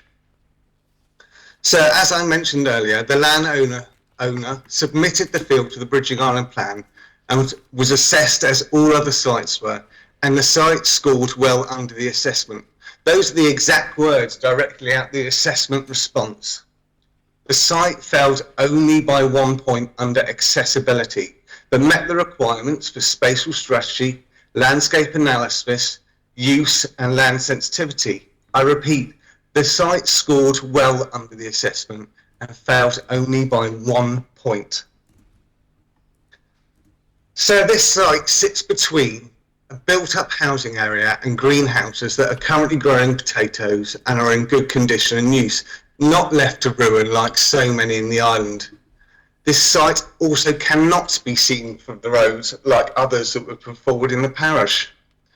The site would be a logical extension to the built-up area and would be within walking and cycling distance of Homegrown Farm Shop and the parish recycling centre.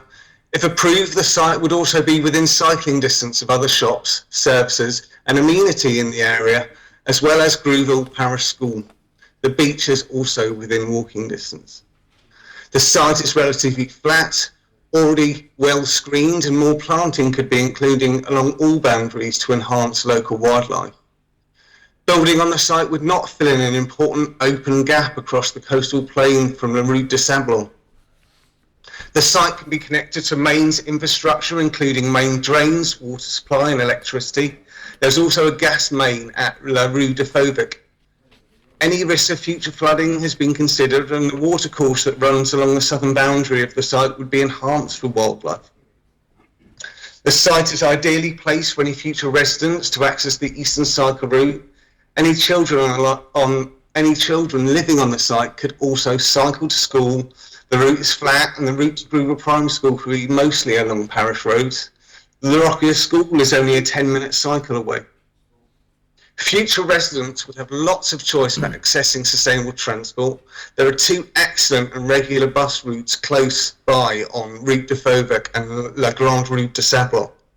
The owner of the fields would be very happy to work with Liberty Bus to provide new bus stops on these roads if it's needed.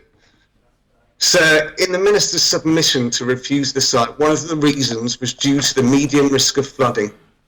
So I've been to this site and I've looked at the flooding maps, of which I have one in front of me, and I can inform members that the site does not sit on a flood area and sits higher up than the houses beside it. So we know that due to a pressure group in the parish, the constable has withdrawn his parish sites, further dashing the hopes some of his parishioners had to buy a property and stay in their parish. So in an interview announcing the constable's retirement in the JP on the 29th of October 2021, the constable stated that before he leaves, he wanted to focus on issues relating to the island plan, notably the provision of affordable housing for first-time buyers and retired parishioners. I would ask the constable to follow in the footsteps of the constable of St John and St Peter's, to follow through on his wish stated in the JP to support and provide for his parishioners who have a need for housing in the parish, not just listen to those parishioners who are fortunate enough to live comfortably in their own houses. And to do this today, sir, by supporting my amendment. So the family that has put forward the land to provide affordable homes for Grooville are not some big property developers or greedy landowners that have bought the land in a hope to build houses and profit off the investment. This is a family that has set up a farm shop to serve the community, created community facilities, opened the facilities for use by parishioners to use during COVID when the parish hall was not open. They've allowed their land to be used at no cost for a place that parishioners could drop off their recycling, which is widely used by the community, and they work with island charities that need help.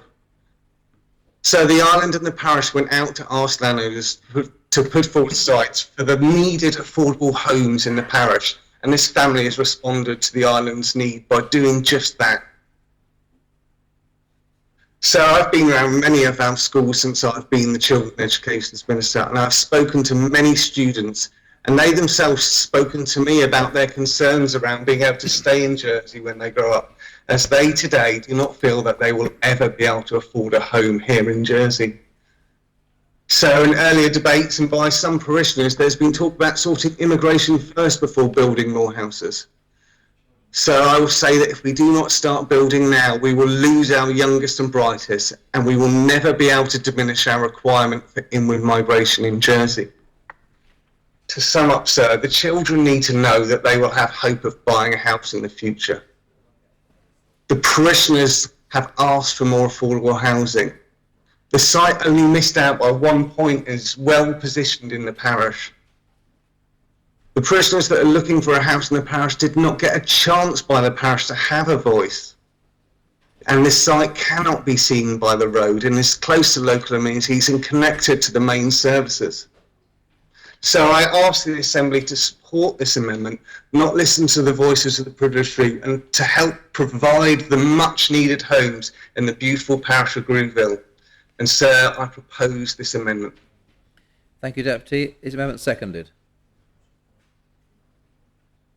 Yes, sir. Thank you. Deputy Tadia. Thanks, sir.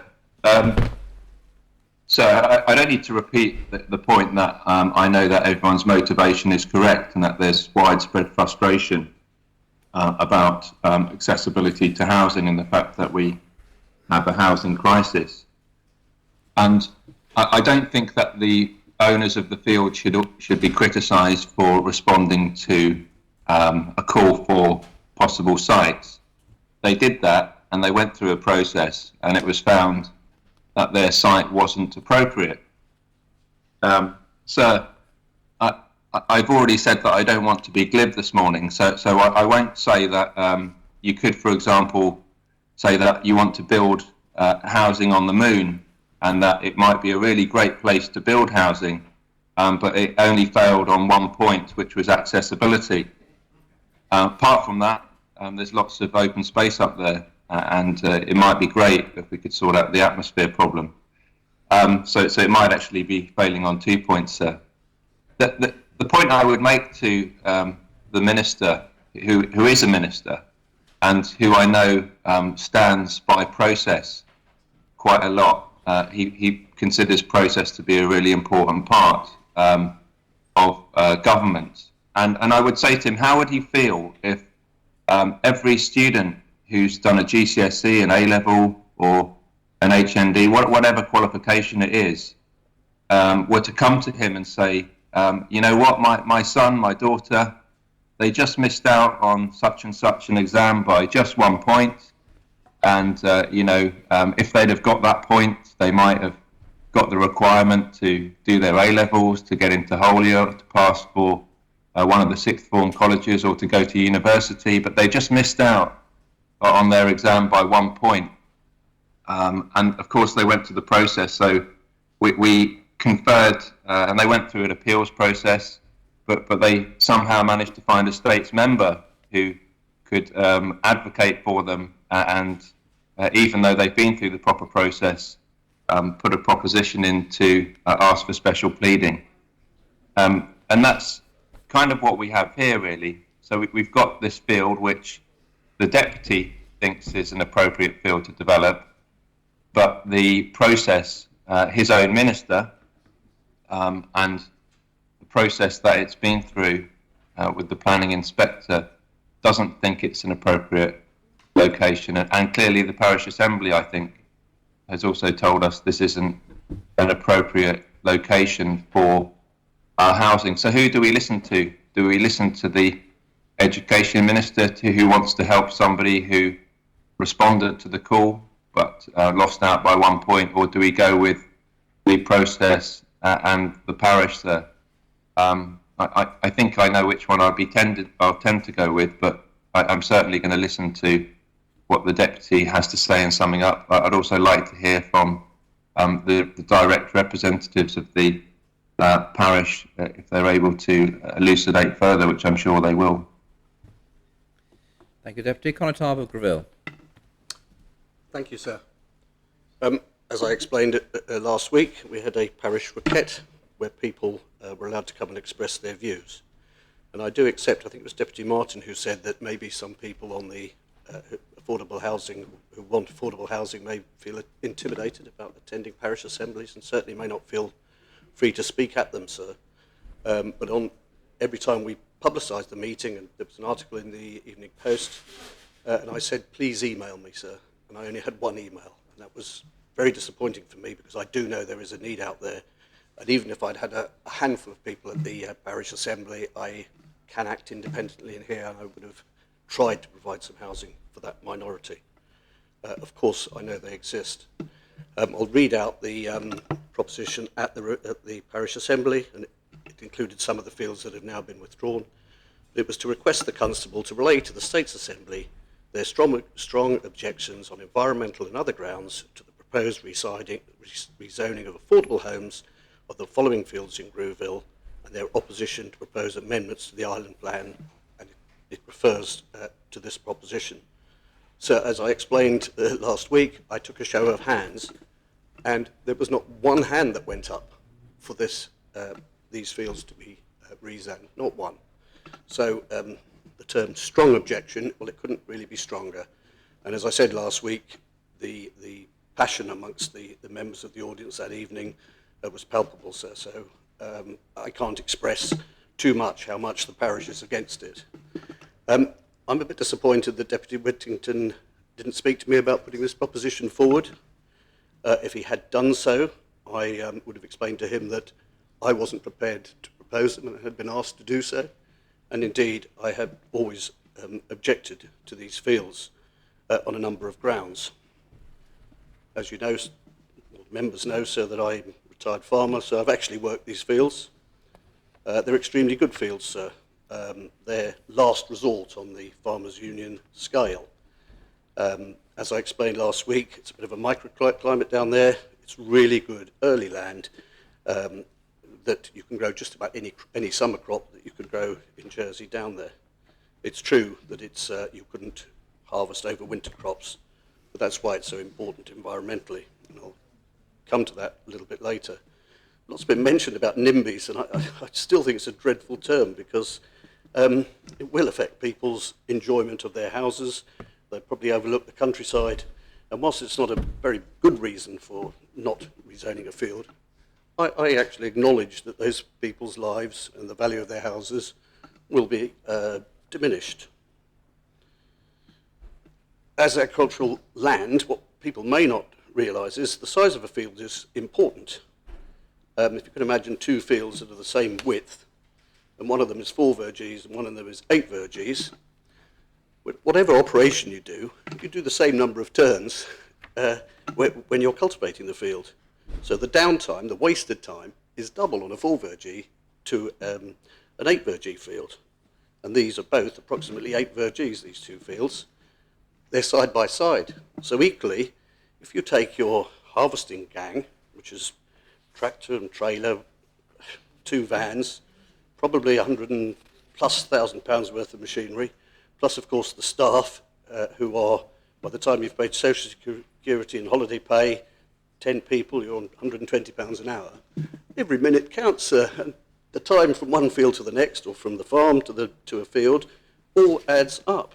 And again, it'll be twice the cost on a small, or a 4 verge field to an 8 verge field. So they're really good fields to work.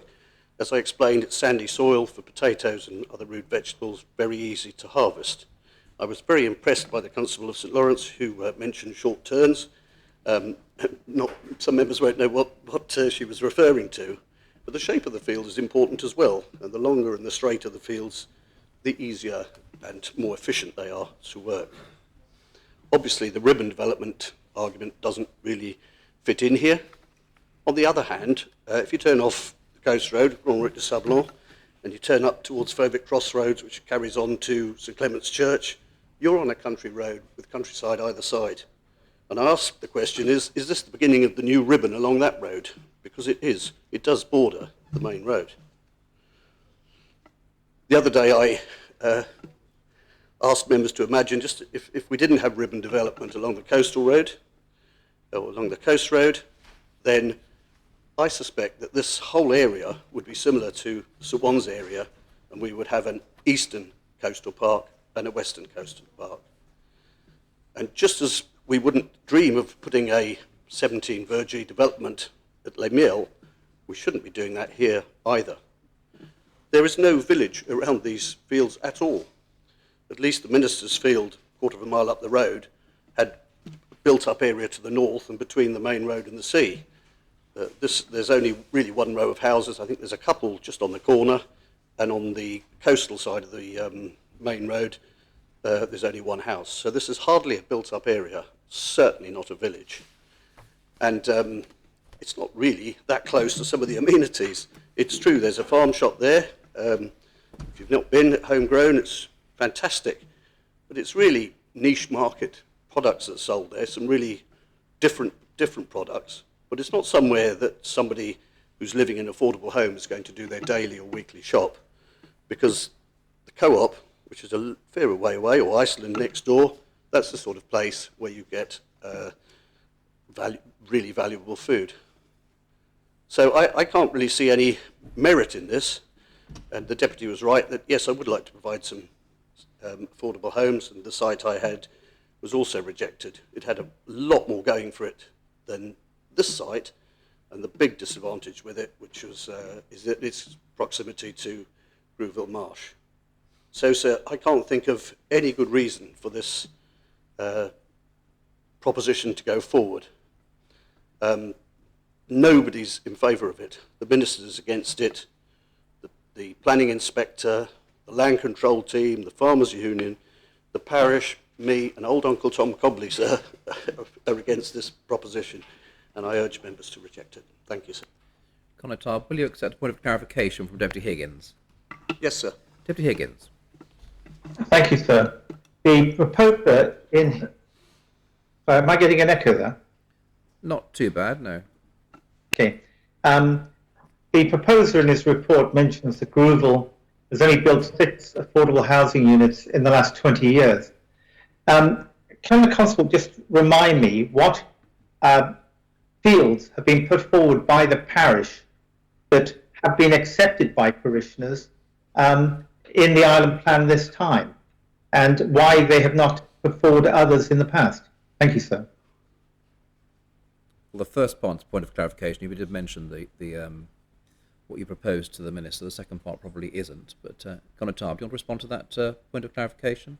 Tell me what the first part was, please, sir. Well, do you want to repeat the first part of your question, Deputy Higgins? Sorry, thank you, sir.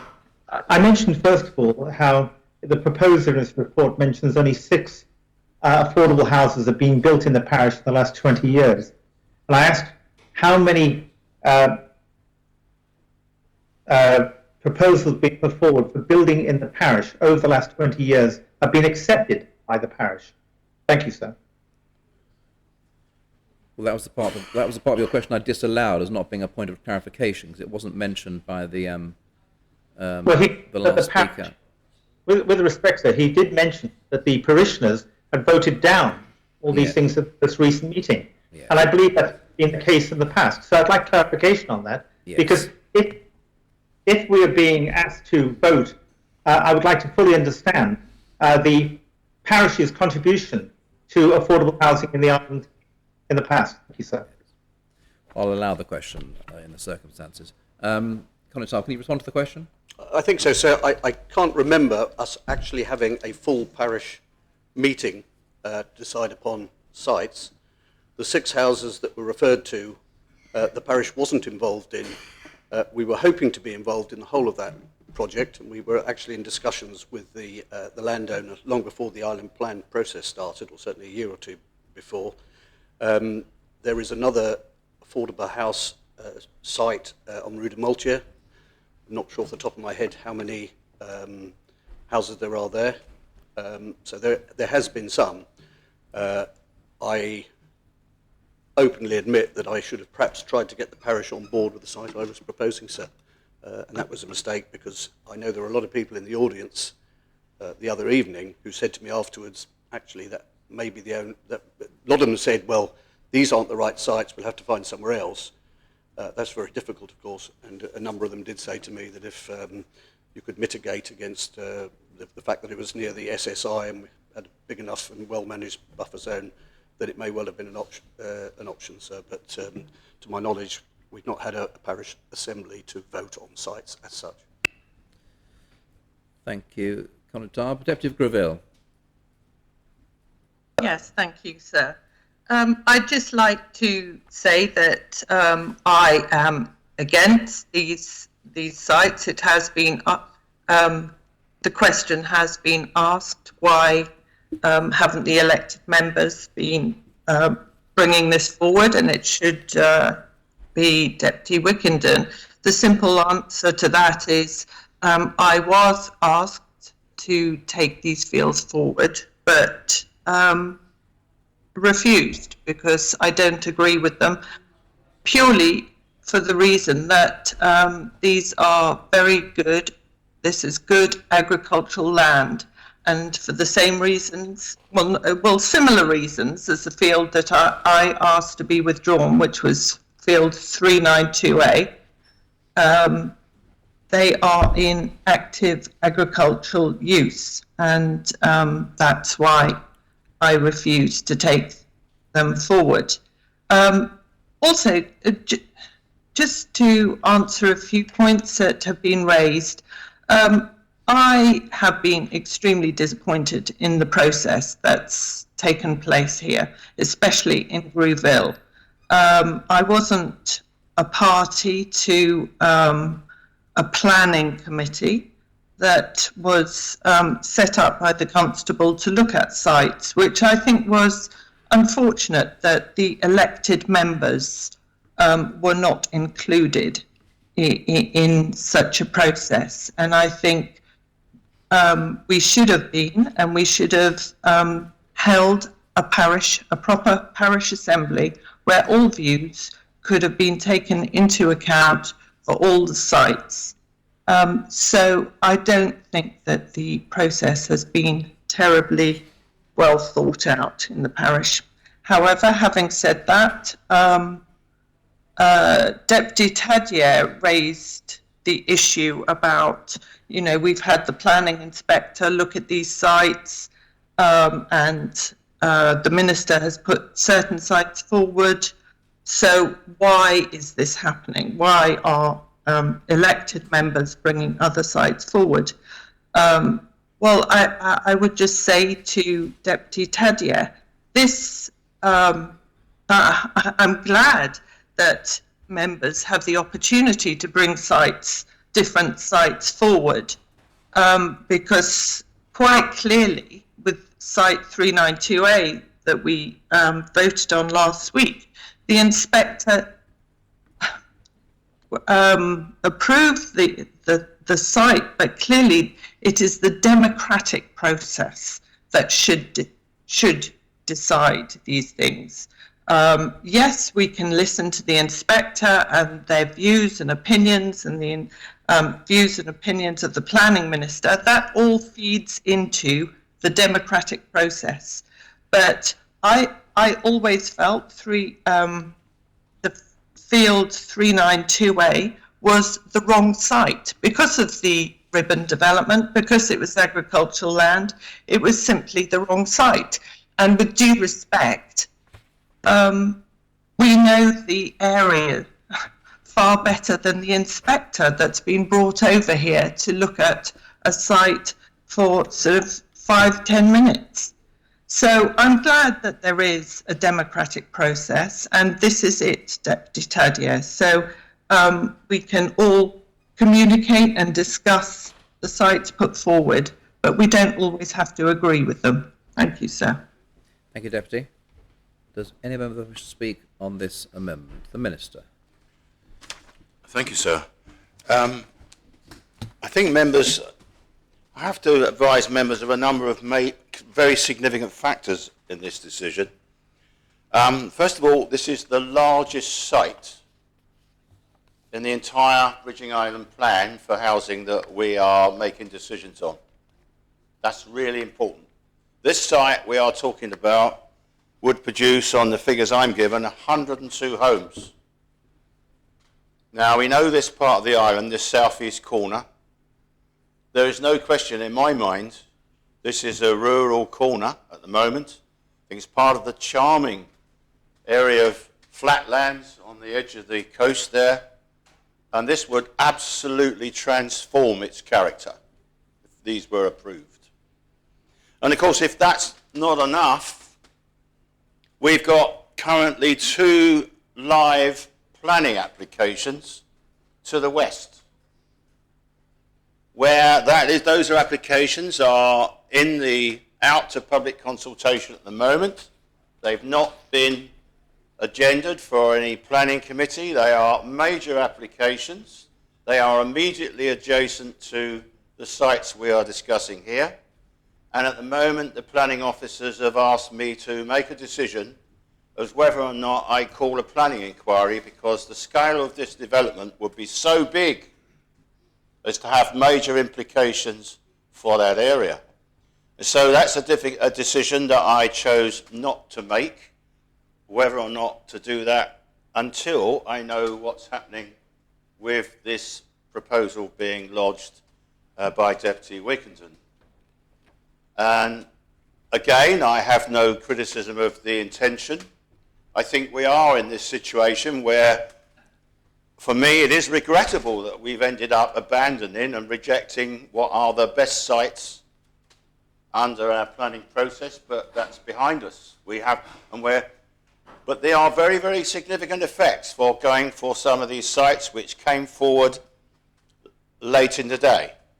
They didn't, these sites here were put forward by the landowner to the island plan process right at the start. So I please want to clarify this. The sites are not entirely new. They came forward when the island plan was first published, and the representations were made to the planning inspector. Now, I think Deputy Wickenden actually, I praise him.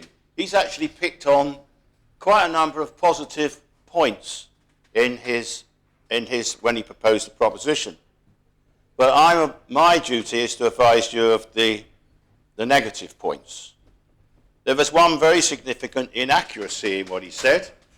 He said the site is not in the medium risk floodplain. Well, I've looked at the map outside with the officers, and I can say that the southern part site, that is 526, 526A and 521A are in the medium flood risk. They, as determined by the experts who we brought in to help us with our coastal zone management plan as to where we should be building housing and where we should not. But it is true that the northern part of the site, that as proposed here, sites 508 and 508A, are not in the medium flood risk. So I suppose I put that clarification. That sits under, the policy for that sits elsewhere in the plan, WER2, that says residential development in medium flood risk areas should only happen if exceptionally justified. And I do not believe that criteria of exceptional circumstances is met in this case. So that's the southern part of the site. But of course, I also note that Deputy Wickenden's proposition, he doesn't say what he's going to do there, but I see it's actually got two parts for it. He split the proposition, I think, if I can find a thing here, into two. Yes, I think he has done that under A and B. So members might consider that, but I'm certainly not departing from the recommendation against both. Because, I mean, Deputy Wickenden also made this point about missed out by 1 point.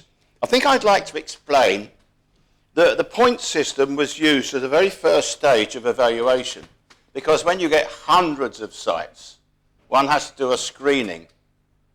And there were a very large number of sites that got quite close to the top scores. But then all of those sites were then subjected to a detailed site assessment in much more detail. And it's that which resulted in the factors against being outweighing very considerably the potential benefits. So I think given all in the round, the context here is one that there are a lot of pressures on this area anyway.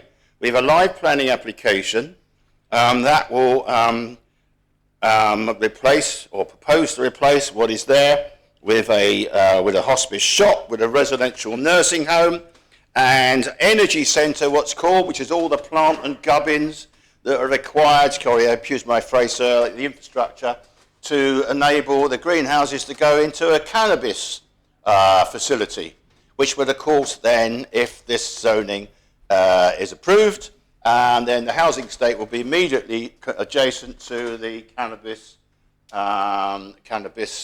centre.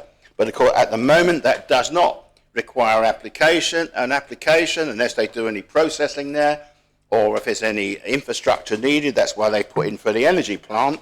But I do propose, as I've said, members know, to change the regulations anyway, so that will need an application, I believe, very shortly. So there's a lot of context in that area. Well, I think, listen to the Conitab. The Conitab, I mean, my view is, look, Grouville is obviously a parish which I'll be very, very surprised if there aren't people in Grouville that have housing needs the same as other parts of the island. And I absolutely respect the constable here. And I think he was put in a pretty terrible position, frankly.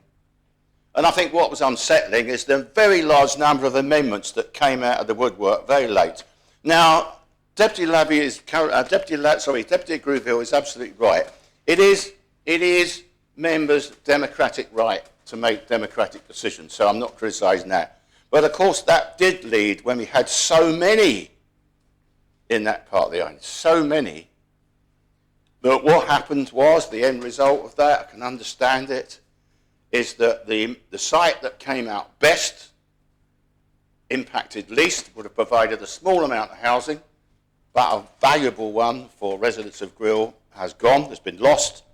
And I did make the point that I said that there were 3 sites in the sites that were added, were proposed latterly. One of those was posed by the Constable Grouville, was another site in Grouville, which my published comments say, I believe could have been considered as an alternative. Unlike where I'm saying on this one, no, I do not believe it's an alternative. But unfortunately, the Constable, as is explained, and I fully understand that, was put in a position where he had no choice to remove that proposal in that part of the island, which was, I believe, capable, where there were merits which I thought this Assembly would very much benefit from having that debate. But we haven't been able to have it. So what's come through at the end of the day is one site, in my view, which is absolutely unsuitable, of huge impact. And so I recommend to members that they do not support this site. Thank you. Thank you, Minister. Does any member wish to speak? Point of clarification. Will you accept a point of clarification from Absolutely, Deputy sir, Higgins? of course. Yes, Deputy Higgins. Thank you, sir. The Minister said that with the proposals for the cannabis development, which included energy plant, etc., that he was thinking about, was asked by his officers to have a planning inspector look at it. If this proposition goes through, will he ask for an inspector's report on both the cannabis growing plant and the housing? That's number one. In fact, I'll leave it at that, sir, because I may speak right after this. Yes. Yes, I brought that in, sir, because I thought members should understand the context of what is likely or subject may change in this area. It's very, very significant.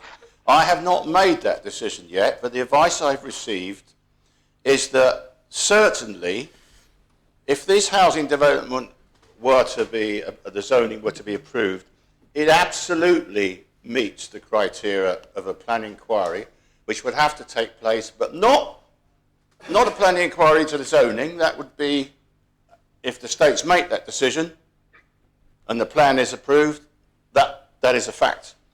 Any planning inquiry I'm talking about would be one about the details of the application and so on. So I'm saying that if this zoning should be approved, then there's no question. It would be a major development of that part of the island, which would require a planning inquiry. But I haven't made the decision, sir. If this is rejected, I'm going to make that decision separately, sir. I don't want to be committed on that, sir, at the moment. Yes, Constable Grouville. Yes, so it's a point of clarification, if it's not too late, sir. The Minister mentioned during his speech that this site was brought forward right at the beginning when there was call for sites. Can he just confirm that all of the amendments, however late they were brought, had to be included in that original call for sites? Because I think the general public don't understand that, sir. Yes, sir, I'm sorry, I've set the clarification. I should have made that clear. The rules of bringing all of the amendments, I mean, we've ended up with 7, as it were, I think, where this is number I can't remember, is it number 3? Yes, it's number 3. All of those were put forward by landowners in the original process at the start. I suppose what I was really saying is that what happens with those sites, a lot of parishioners in different parts of the island reacted early and then made their views plain. One did attempt in the planning process to ensure that everybody was aware of what was going on, but unfortunately it's not a perfect process, and from my point of view, I did very much rely on parish processes, because in some parts of the island they work well, and other parts perhaps less so. Maybe if we got a chance in future island plans to sort of change that procedure, sir, I think it'd be sensible to do that. But it did result in a lot of public reaction.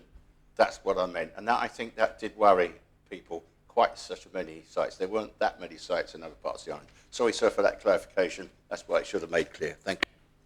Thank you, Minister. Deputy Hegarach. Thank you, sir.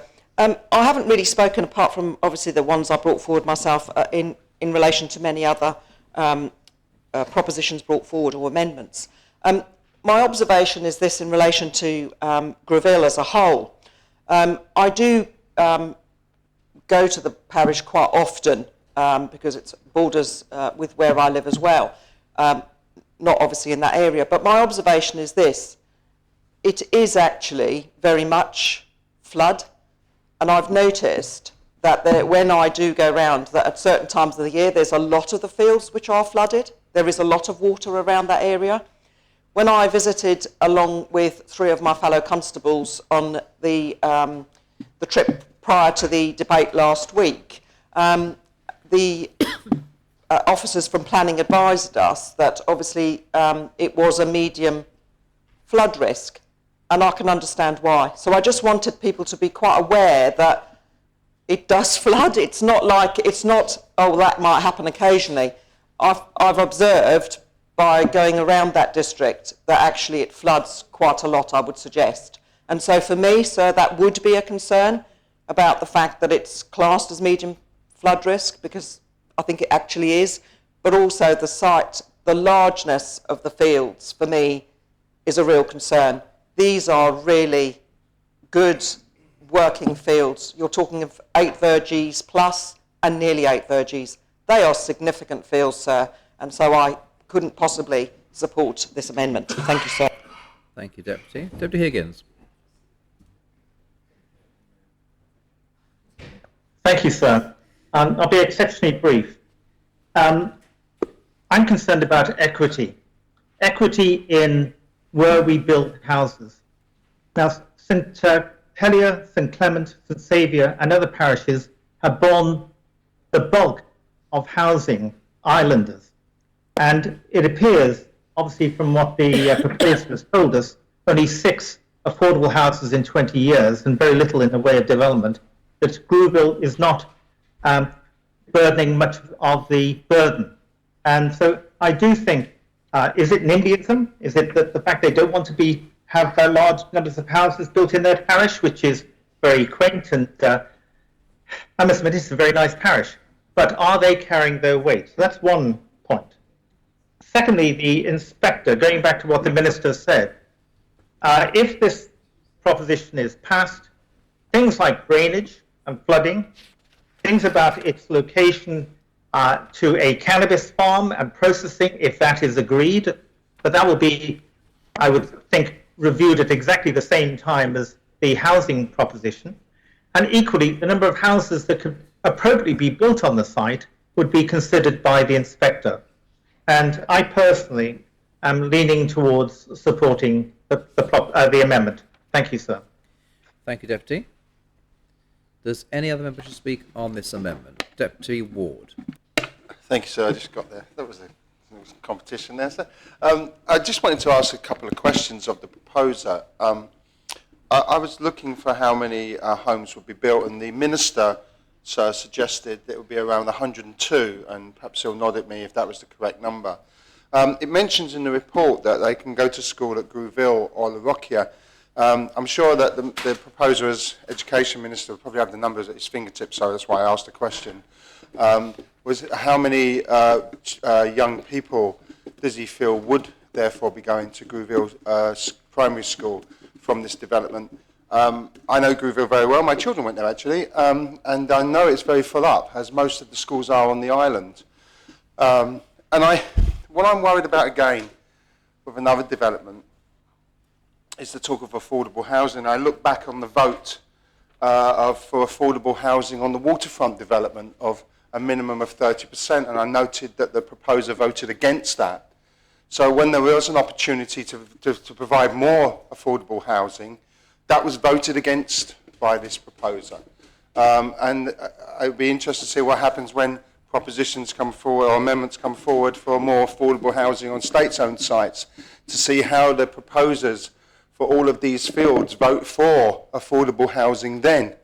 And I would ask the Minister again to think carefully about his own amendment, but that's another debate, sir, and we're getting off the point. So I just want to know whether there's certainty that there will be school places available for the homes on this site, because if they are truly affordable, you will get families with young children living there, which is a good thing. But I just want to ensure that we're not making promises for things that we can't keep because of the need for primary schools. And if there isn't a primary school, Grouville, that can take, where's the plans for the primary schools? Where's the plans for primary schools for all the other developments that we're looking at here? And that is one of the issues we've got here. You can build wherever you want, but there are some services that are absolutely essential, sir, before we carry on and build. So if you could just answer that question, that would be much appreciated. Thank you, sir. Thank you, Deputy. Deputy Morell. Thank you, sir. Just very, very quickly, because I know it has been raised, aside from agricultural value, etc., which I think is really important, and the ribbon development, which I've already spoken against, I think we also have to think very carefully about building down on not just on the floodplain, effectively, but also putting more and more. I'm thinking about what is the sustainability of housing when faced with sea level rise over time, and placing it down there on the coast. I think it's something we should be thinking about in general, not just on this one particular proposition. But it does strike me that as we're told sea levels will be rising, putting housing right next to the high water mark isn't the cleverest thing for us to do. Thank you, sir. Thank you, Deputy. There's a light on over there. I'm not quite sure it's attributable to anyone. Pardon, I think that was my binder, sir. All right, thank you. Does any member wish to speak on the amendment? I call upon Deputy Wickenden to reply. Deputy Wickenden. Thank you, sir. I have a worry that my opening speech was too good, that people are just grasping at things to try and say against it. Sir, right, well, I thank everyone for taking part in this amendment. Where to start? Deputy Tadgett, this is a process. This is a democratic process. There are processes that we've been through, of course, but the Bridging Island Plan and the ability to lodge amendments to the process, and I do get appeals from students that didn't quite get to Holyoke and didn't quite make the mark, sir, and they go through a process. I've done some just the other week, sir, to listen and hear from those students about, even though they didn't hit the mark, why they would like or should go to the likes of Holyoke. So that happens all together. There'll be a process on the Reform Jersey proposals to say whether they're sustainable or affordable. Will the Deputy be looking at that, sir? Sir, the parish requête that the Constable talked about came in it and just said no. No. And I like the Deputy of Grouville. I'm a bit disappointed for the parishioners that didn't get to have an actual parish assembly that was talked about. The Constable talked about we need some parishioners saying we need to find somewhere, but we've been through a Bridging Island Plan process that has taken years, sir, looking at everything that we can, and apparently none of them are acceptable to the parishioners at the moment, sir. And I know I've been on the planning committee for a long time, and if for the members that have never done it, there is nothing that makes neighbours fall out more than a planning application. It is crazy how much that makes and breaks friendships and the likes when there's a planning application. So I know about neighbourly disputes and having applications next to people's houses. I would have liked to have seen a lot more younger people at that racket, maybe still talking about things, but quite intimidating when you've got a former senator or two setting things up and an environmental group. It's got to be really intimidating, and it would have been nice for the parish to set something up that was on the other side to hear the other story rather than wait for a pressure group to do it. So, Deputy Young has pushed out a lot there. There are a lot of open planning applications all over the island, sir, and I didn't quite get why Deputy Young was talking about undetermined planning applications, because there are plenty that go on. There's a possibility that you could build 102 homes on this site, sir, but it would have to go through the planning application process. It would need to be judged against everything in that process to be able to go anywhere. This, as one of our first debates was Deputy Morrell was talking about, this is an enabling situation. It still has to go through other processes. So the fear factor of there'll be 102 houses and that there are opening planning applications that haven't been determined yet, I think was pushing a little bit too far in the argument against. And of course, I have split the site up into the southern and northern, and I will be taking these again. So for Deputy Lehegra, if you're worried about the perception or the idea that this could be an area of flooding, even though it's higher up than the houses next door, Part B is not in a floodplain area and could provide some of the much needed homes for parishioners that are in there. So I would ask the Deputy Lehegra to consider maybe voting for Part B that would allow some housing to be built for the parishioners that are looking for something to be able to stay near their families and to buy a house. Deputy Higgins, you were spot on about equality and equity in how these are, and I thank you for what you've said. Deputy Ward, of course, yes, I mentioned earlier 102 houses, but that doesn't mean there will be 102 houses on there. It means that there should be a site being built that goes through a planning application that sets out what's the best way forward for the site that is there. The school itself, though the primary school is quite full at the moment, if Grooville don't build houses for young families, the school will be empty. The Rocket has plenty of capacity, but if we start saying in Grooville, well, that's it, we're not doing anything and we're just going to have an ageing population there, there will be no children that will go to the school because none will be able to live there.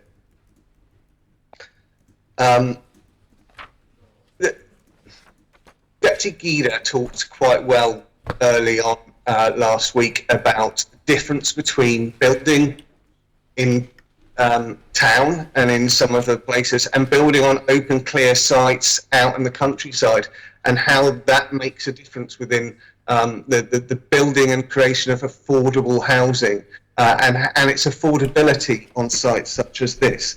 So that's where the difference comes on. And I think rising sea levels, sir, interesting. It was interesting to hear, sir. So this site is well positioned. It's got access to all of the electricity and water. It's hidden away behind other houses, which were once upon a time a garage, I think, and a farm. The houses that are there now. It's a perfect opportunity to build some beautiful, much-needed, affordable homes for parishioners and islanders and young people. As the Constable of St Mary said earlier, this plan, as we're going through this process, is getting to a point where it's going to just not be worth voting for altogether, because we're not going to be providing anything in here. The headlines will be that we won't be building any new houses. The young people will decide they'll just have no hope and they'll want to leave the island, because why? I'm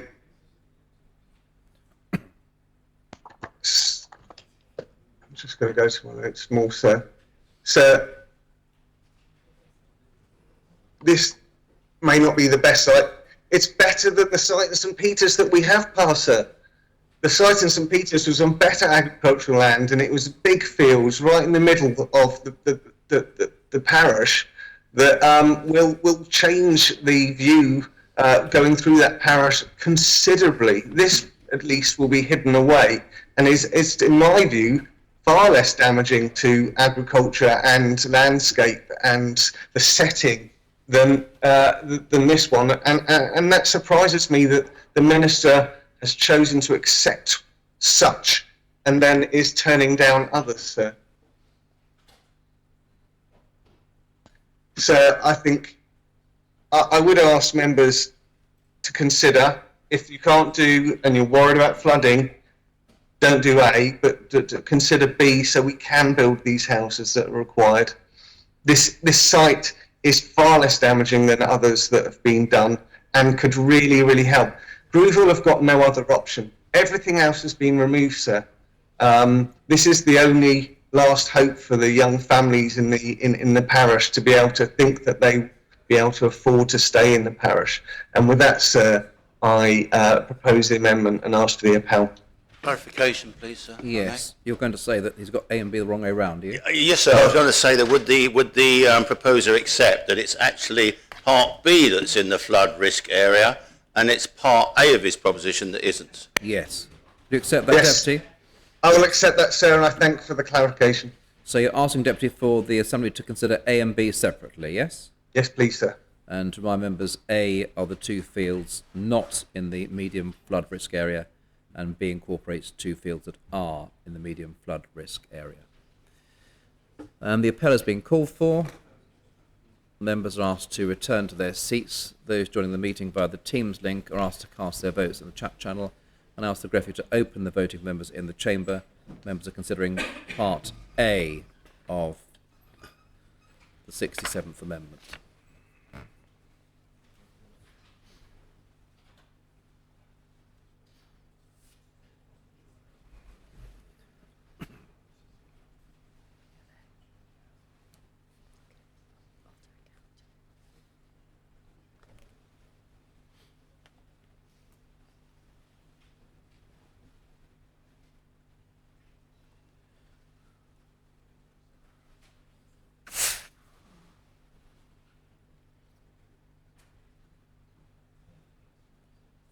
All members have the opportunity of casting their votes.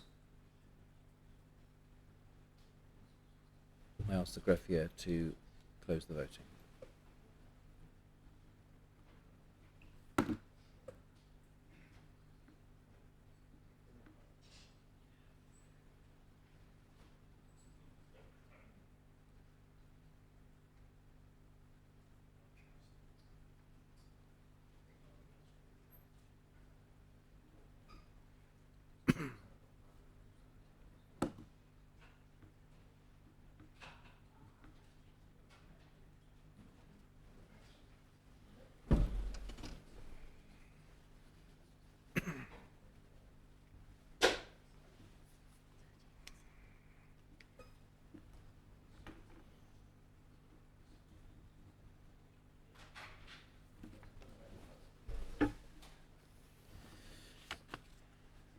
I can announce that Part A has been rejected, 15 votes pour, 28 votes conch. Have the poor, please, sir. Those voting for in the chamber, Senator Moore and the Conotab of St Mary, and in the chat, the Conotab of St John, Deputy Labby, the Conotab of St Juan, Deputy Wickenden, Deputy Martin, Deputy Pershaw, the Deputy of St John, Deputy Higgins, Deputy Truscott, Senator Gorst, Deputy Ash, Deputy Pamplin, the Deputy of Trinity, and the Deputy of St Peter. Now move on to Part B of the amendment. I ask members to cast their votes in the chat and ask the greffier to open the voting for members in the chamber.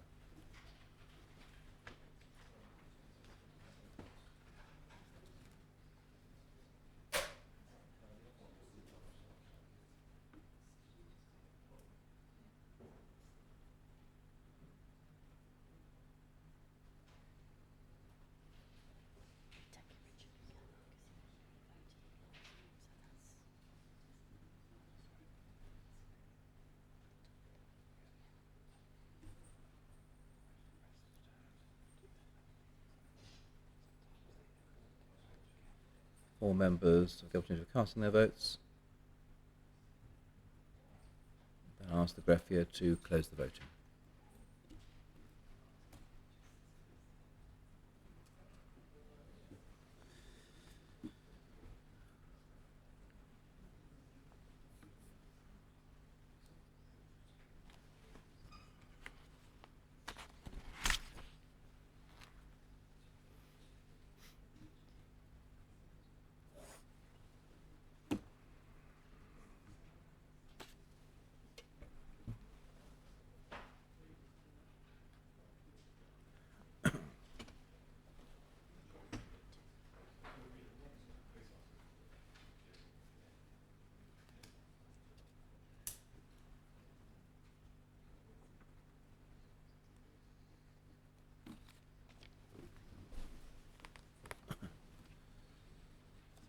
And I can announce that Part B has been rejected, 4 votes pour and 39 votes contre. Get the pour, please. Those voting for, the Conotable of St Mary and the Deputy of St Juan. And in the chat, Deputy Wickenden and Deputy Higgins. Part C and D fall away, and we move to the 68th amendment lodged by Senator Pallett, and ask the greffier to read the amendment. After the words "the Draft Island Plan 2022-25," insert the words "except that A. The following should be inserted within the list of sites to be zoned for affordable homes at Policy H5, Provision of Affordable Homes. 2. Field T1404, Trinity, 0.5 hectares, 2.7 Gs. B. The Draft Island Plan 22-25 should be further amended in such respects as may be necessary consequent upon the adoption of paragraph A. And C. The Draft Bridging Island Plan Proposals Map, Part A, Planning Zones, should be amended to reflect the adoption of paragraph A. Senator Pallett. Thank you, sir. Everything we have been deciding is clearly a balance, and sometimes we have to make compromises, and sometimes it's very difficult to do that. But we do need to strike the right balance between housing need and protecting agricultural fields. I think we had some difficult debates around that, and can I thank members for their patience with L127. I know it probably strained everybody's patience to some degree, but I thought it brought out some interesting debate. Now, whether we want to believe it or not, we've definitely got difficulties at the current time around housing, both social and affordable housing, and it's something that we need to address, whether you want to call that a crisis or not. At the end of the day, we need to start addressing it, both through this island plan and in the next political term. In regards to this particular field, field T1404, and there is a photograph of T1404 in the proposition, was included in the 2002 island plan as a backup site. And the owner and agent asked if I would present this as an amendment to this current island plan, or draft bridging island plan, as a suitable location for providing affordable homes, which I was comfortable to do. T1404, it's been offered as an affordable housing site throughout the bridging island plan process and has scored highly.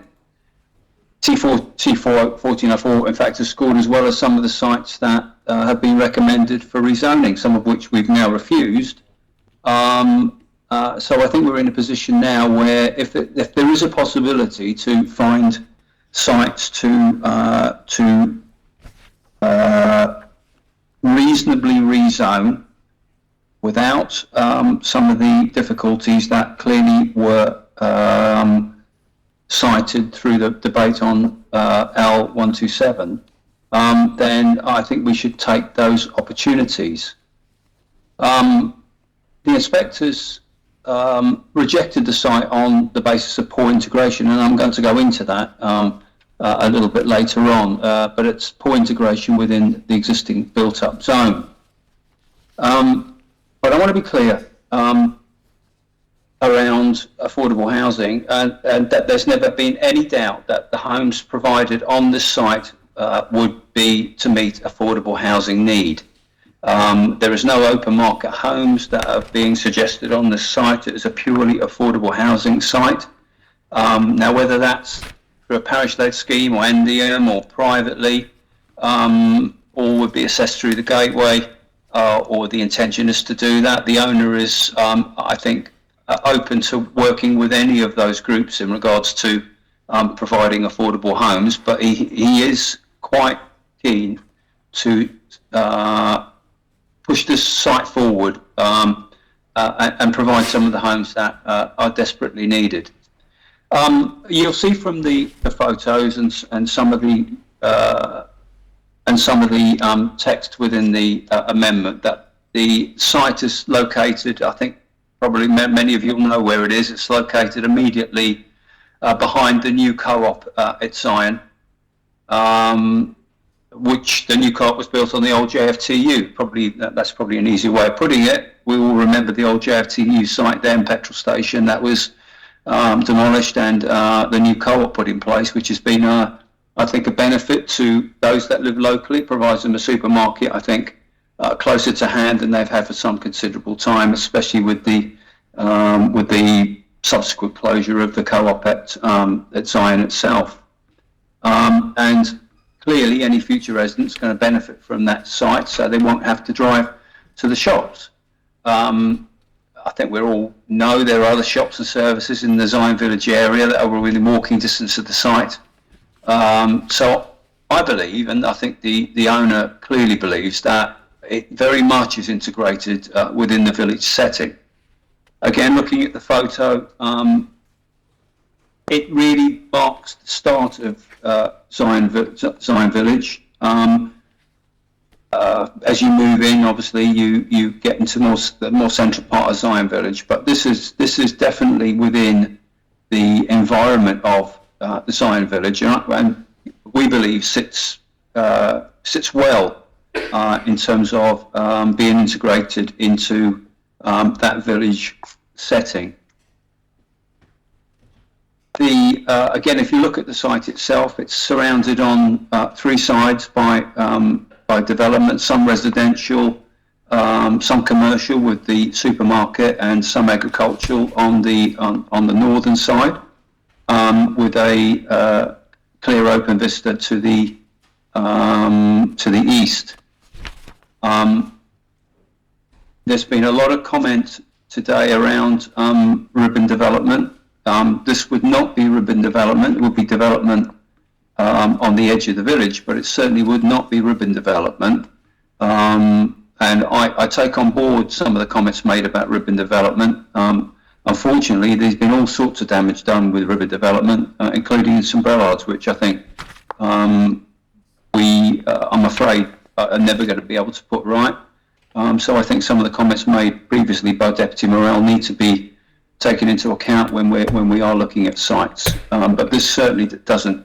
No way could you say was ribbon development. The site itself is 2.7 verges. So it's not a particularly big field, but it nevertheless provides an opportunity to provide 12 to 14 affordable homes on that site. Access from the main road. There would need to be some widening of that access. In will be seen as, I think those that are opposing this would be seen as a logical extension of the existing built-up area at Zorin Village. It's within cycling distance of Island Secondary Schools. They're located some approximately 2,000 metres to the south. And Auburn Primary School is also located a similar distance to the south. There's a good road network in and out of town. There are bus stops close by and within walking distance. And as much as in the minister's comments, they did state that there was issues around the level of the bus service in the area. Again, as I think Liberty Bus have shown, I think there are opportunities to improve it, and that's something that I think can be discussed. I think should the site be improved. In terms of the site itself, it's as I've said in the comments in the report, it's well screened behind the new co-op, but more planting can be included, I think, around the boundaries to enhance local wildlife, but also to actually screen the site itself. And I think importantly, as I've just said, it doesn't fill in an important open gap or lose what is considered to be an open view. It would be wrong if I didn't mention the JFU again and their comments, which I think have been extremely useful to members all the way through these debates, and I thank the JFU for providing the comments on all the fields. They've had to consider 30 different sites, and that's taken some work on their behalf, so I want to thank them for the work that they've done. But in terms of T1404, it's classed, and I know there's been some debate about the quality of the fields and how you can gauge that. But in terms of the JFU's rating, it's rated as a 3, less important to agriculture. But before anybody jumps down my throat, I do admit that all fields are important to agriculture, but some may be less so than others. This particular field's been used for silage, and I think is less of a loss. But I'm never going to say it's not a loss. Clearly, if we use a green field, it's gone, and it's not going to come back. But we've got to balance that, as I said at the start of my speech, with the need to provide affordable homes. I think the good thing with this particular site is that it's connected to all the main infrastructure, including drains, water supply, and there's no risk of flooding on this site, which again is important. And as I've said to start previously, I think you could provide a good mix of homes on this site to meet affordable needs. And the owner, as I say, is quite clear that is what his intentions are, is to provide affordable homes on this site. I just want to go through the Minister's comments before I stop and allow members to speak. In some ways, I hope the Minister can be supportive of this. I know he's minded to reject the amendment, but I'm hoping he might be able to provide some supportive comments in regards to this particular site. He did say in his comments that that this site could be considered as a potential alternative should there be insufficient homes allocated from the Minister's own list of preferred housing sites. Well, we've got ourselves in a position where we need every particular site, or any site that we can, clearly with a balance in mind, and they have to be, clearly any site needs to be clear about what that balance means. And this one, I think the balance is right. He has admitted, the Minister and his officers have admitted it's previously scored reasonably well when compared to other sites. and is admitted as well within the comments that it can be integrated into Zion Village. So there's a clear indication from the Minister that it can be part of what is an important part of island life. Zion Village has grown over the years. It's a long time ago now, in the late 80s, lived in Zion and very much enjoyed living in that area. And it also has performed well against spatial and suitability scoring. He's made some important comments about sight line of access, which we believe can be achieved, but also states within his comments that there is sufficient foul sewage system to cope with capacity. At the end of his comments, planning inspectors did say that they didn't identify it as a potential housing site. But it was, however, noted that hearings, during hearings, that the site performed relatively well. I'm somewhat at a quandary why they came to that conclusion, and would cite or side more on the Minister's comments around the ability of this site to be integrated into Zion Village. But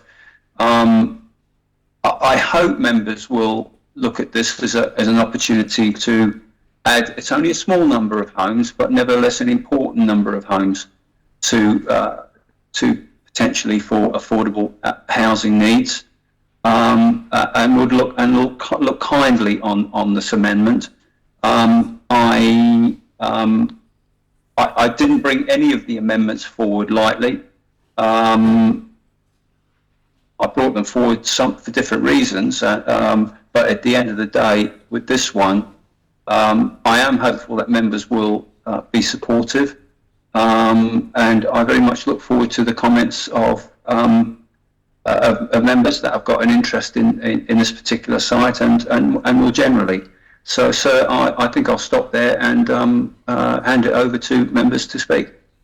Thank you, Senator. Is the amendment seconded? Thank you. Does anyone wish to speak on the amendment? Yes, Conatable of St John. Thank you, sir. So the island plan had 2 sites at Zion, and I had hoped that the Minister would have chosen this one ahead of 1109. In the Minister's comments, he talks about a poor bus service. Well, so there are 16 buses a day that go through Zion, and I can tell him from personal experience that sometimes they're very busy. The site that was put forward by the Minister, and we voted on, 1109, is just across the road, and we're going to put approximately 40 units there. The site the Minister put forward had a much higher environmental impact, but yet it was recommended by the department. The site the Minister put forward was judged as Category 2 by the JFU, and this is judged as Category 3. The site the Minister put forward was on the other side of the road to the shop that the proposer has spoken about, the other side of a busy main road, and therefore treatments will be required for his favoured site, but you will be able to walk to the shop without crossing the road from this site. The site across the road is probably twice the size of the one we're considering, yet in the comments from the Minister it's described to be a good size and shape. And that's part of the reason the Minister's saying not to support the field, whereas the one across the road was twice the size and equally a good shape for agriculture. So if 1109 is deemed suitable for housing, something we've voted on and approved, then I believe 1404 should also be seen as suitable for affordable homes. Let us not forget that this island plan is about people and families. We're elected to make decisions, and here's an opportunity for a site to be rezoned to help. So I consider this site to be far more suited to affordable homes than 1109, so I'll be supporting the amendment. Thank you, sir. Thank you, Conatar. Does anyone wish to speak on this amendment? Deputy Ayer. Thank you, sir. Just a question for the proposer, if he might enlighten us as to how one would access field 1403, which is to the east of the field that's been designated. I noticed on Google Maps there are a number of tractor tracks going straight across the field to the entrance to field 1403. So does he intend to incorporate a road directly across that section of the field? Just to inquire how access would be acquired. Thank you, sir. Thank you, Deputy. Does any of them wish to speak on the amendment? If no one wishes to speak, then I call upon Senator Pallett to reply. Senator Pallett. Thank you, sir. It's a much shorter debate than I was expecting. Just the couple of comments. I'll start with Deputy Ayer. The access will be remained to T1403. I can't answer his question. It's not something I brought up with the owner, but clearly access is going to have to be maintained into that field, and if necessary through the current site, then so be it. But access, I'm sure, can be. There clearly can be a way found to access 1403. In terms of the Councillor of St John's, I thank you for his comments. I know that 109 caused some issues for him, but I'm thankful that he's supportive of the field that is across the road. And as he said, T1404, in his view, is more suited to affordable homes than 1109 is. I think I'll leave it there. There's many other things we need to debate today, and I'll call for the appel. The appel has been called for. Members are invited to return to their seats. Those joining the meeting via the Teams link are invited to cast their votes in the chat channel, and I ask the greffier to open the voting for members in the chamber.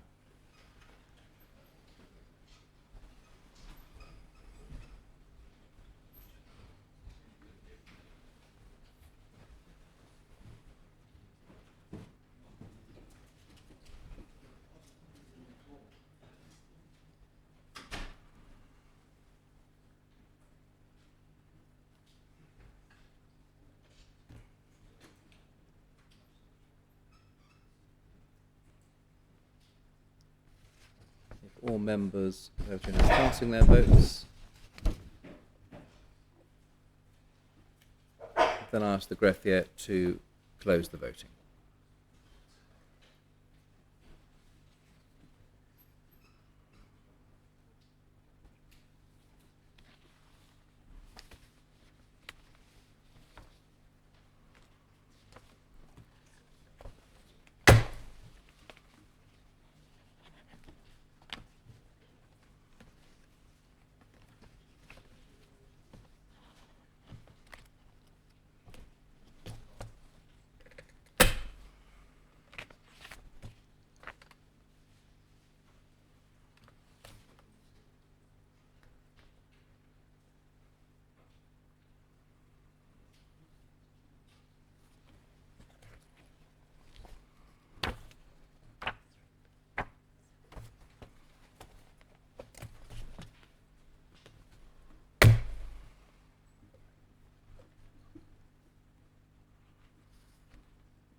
Announce that the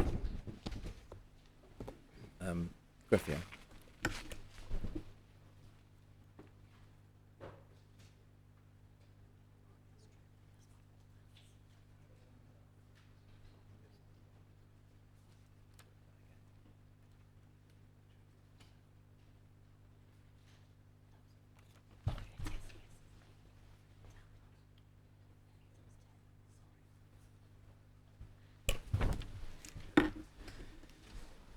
announce the amendment has been adopted 33 votes pour and 10 votes contre. Senator Pallett, can I just thank members for their support? Thank you, sir. Can we have the figures both ways, please, sir? Yes. Those voting pour in the chamber, Senators Farnham and Moore, the Connotabs of St Lawrence, St Brelard, Grouville, St Peter, St Mary, St Martin and St Clement, and Deputies Pinnell, St Martin, St Wan, Young, Guida, Lehegarat and Ayer, and those voting pour in the chat, Deputy Higgins, Wickenden, the Connotab of St John, the Connotab of St Wan, Senator Pallett, Deputy Labby, Deputy Truscott, Deputy Martin, the Deputy of St Peter, Deputy Pamplin, Senator Gorst, the Connotab of Trinity, Deputy Ash, the Deputy of Grouville, the Deputy of Trinity, the Deputy of St John, and the Connotab of St Saviour. Those voting contre in the chat, the Connotab of St Helier, Deputy Tadier, Deputy Pershar, and those voting contre in the chamber, Senator Mezek, Deputy Southern, Lewis, St Mary, Morrell, Ward and Gardner.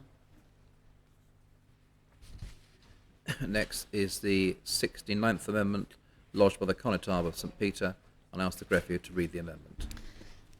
After the words "the Draft Island Plan 2022-25, insert the words "except that."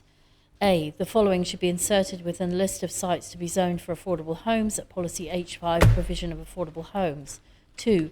Fields P655 and P656 St Peter, 0.98 hectares, 5.45 verges. B. The Draft Island Plan 2022-25 should be further amended in such respects as may be necessary consequent upon the adoption of paragraph A. And C. The Draft Bridging Island Plan Proposals Map Part A, Planning Zones, should be amended to reflect the adoption of paragraph A. Connotab of St Peter. Thank you, sir.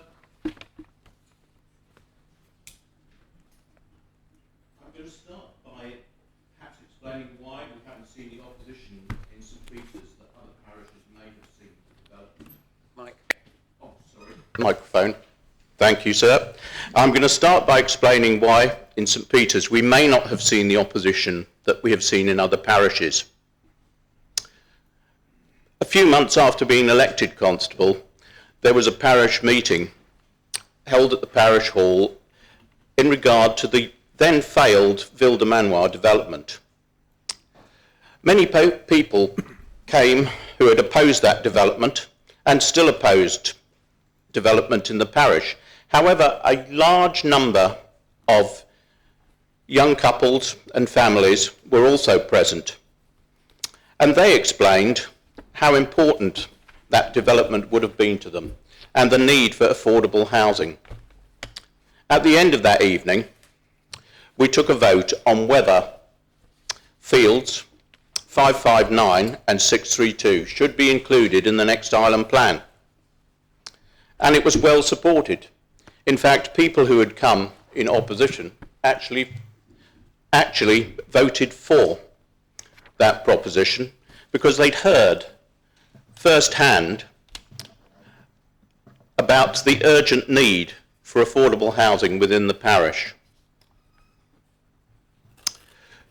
Now to Fields 655 and 656. We have already covered virtually all the reasons why greenfields might be selected, and Fields 655 and 656 are no different. I'm therefore trying not to repeat what I may have already said in respect of other fields in the parish. Fundamental to our draft island plan is that the best sites island-wide should be developed. And I believe St Peter has an important part to play in meeting the housing demand for the island. And I welcome the fact that the Minister recognises this, and he has agreed that there are several sites in St Peter which, because they are contiguous with the existing village, means they are sensible for affordable housing development. I refer specifically to the fields P632, P558 and P559 that have already been approved. These two fields are rated 2 by the Jersey Farmers Union. The owner has made them available to a farmer, I believe, rent-free. But for some years the farmer has not used them because he no longer considers them suitable for either dairy farming or agriculture.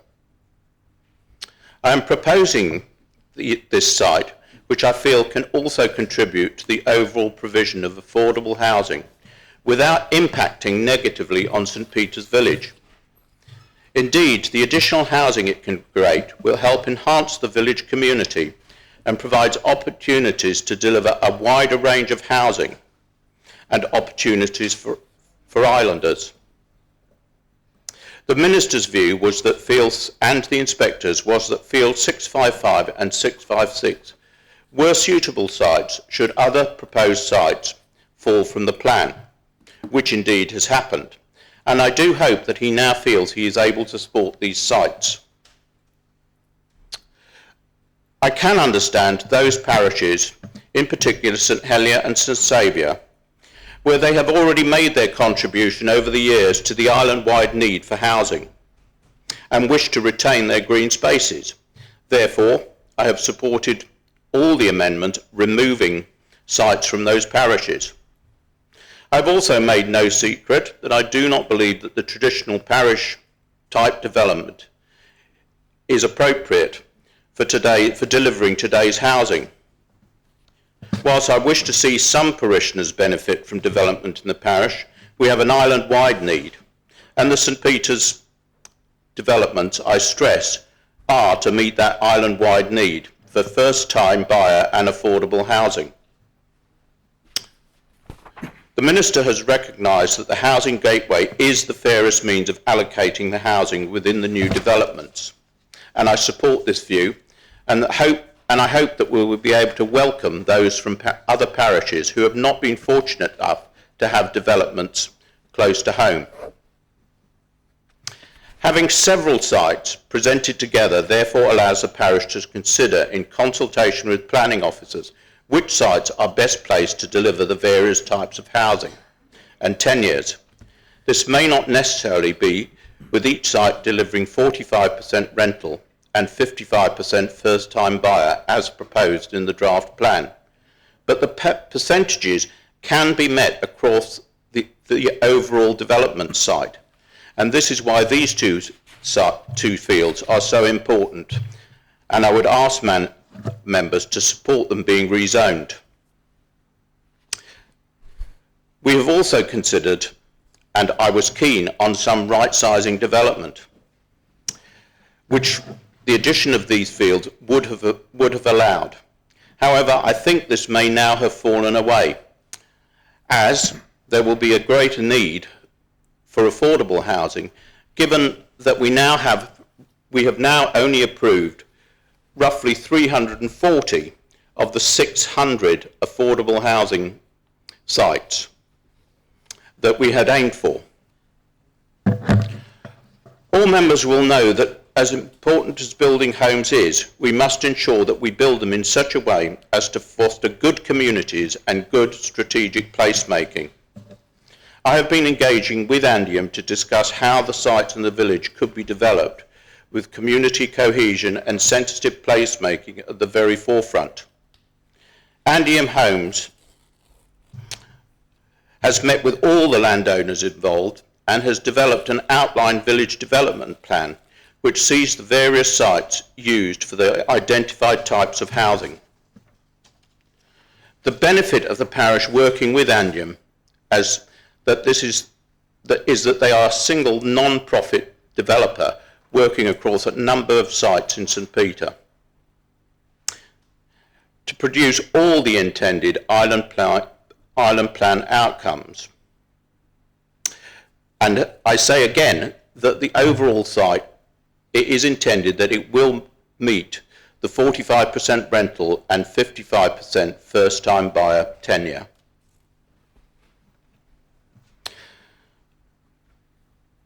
Should fields 656 and 655 and 656 be approved alongside the sites already agreed, the parish and Andium will be looking to sit down with planning officers to look at the overarching village development plan, with a view to advancing the production of the necessary development briefs. And, as discussions have already taken place, I hope that we could enter into the planning process very soon after the end of this debate. We are aware that the infrastructure in the area will require upgrading, and it makes sense that these fields are developed at the same time so that they can be included in that infrastructure development. This would save additional costs should they be developed at a later date. For the sake of transparency, I should say that the owner of field 656 and 656 has generously offered to transfer 2 adjacent fields to the parish if planning permission is granted. This was done after the plots were submitted into the island plan, and they would have been submitted irrespective of this offer. And since they were not submitted by the parish, had no effect. Nevertheless, I thought I should point this out. It would be our intention to retain these fields, which the owner no longer needs, in agriculture. I do hope that members feel they can support what I consider to be one of the most exciting housing developments to take place in St Peter, with a range of housing that meets all needs across the various sites, including this one. Unlike our previous developments in the 1970s, we aim to meet the island's need rather than just considering the individual needs of the parish. Fields 655 and 656 form an integral part of that plan. I know that provided Andium can reach agreement with the landowners, we will have a scheme that both the parish and the island can be proud of.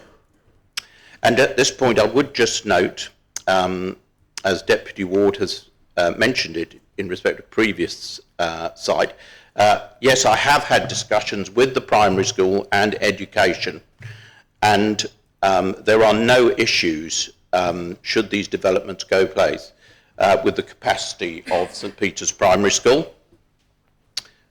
I make the amendment and look forward to members' comments. Thank you, sir.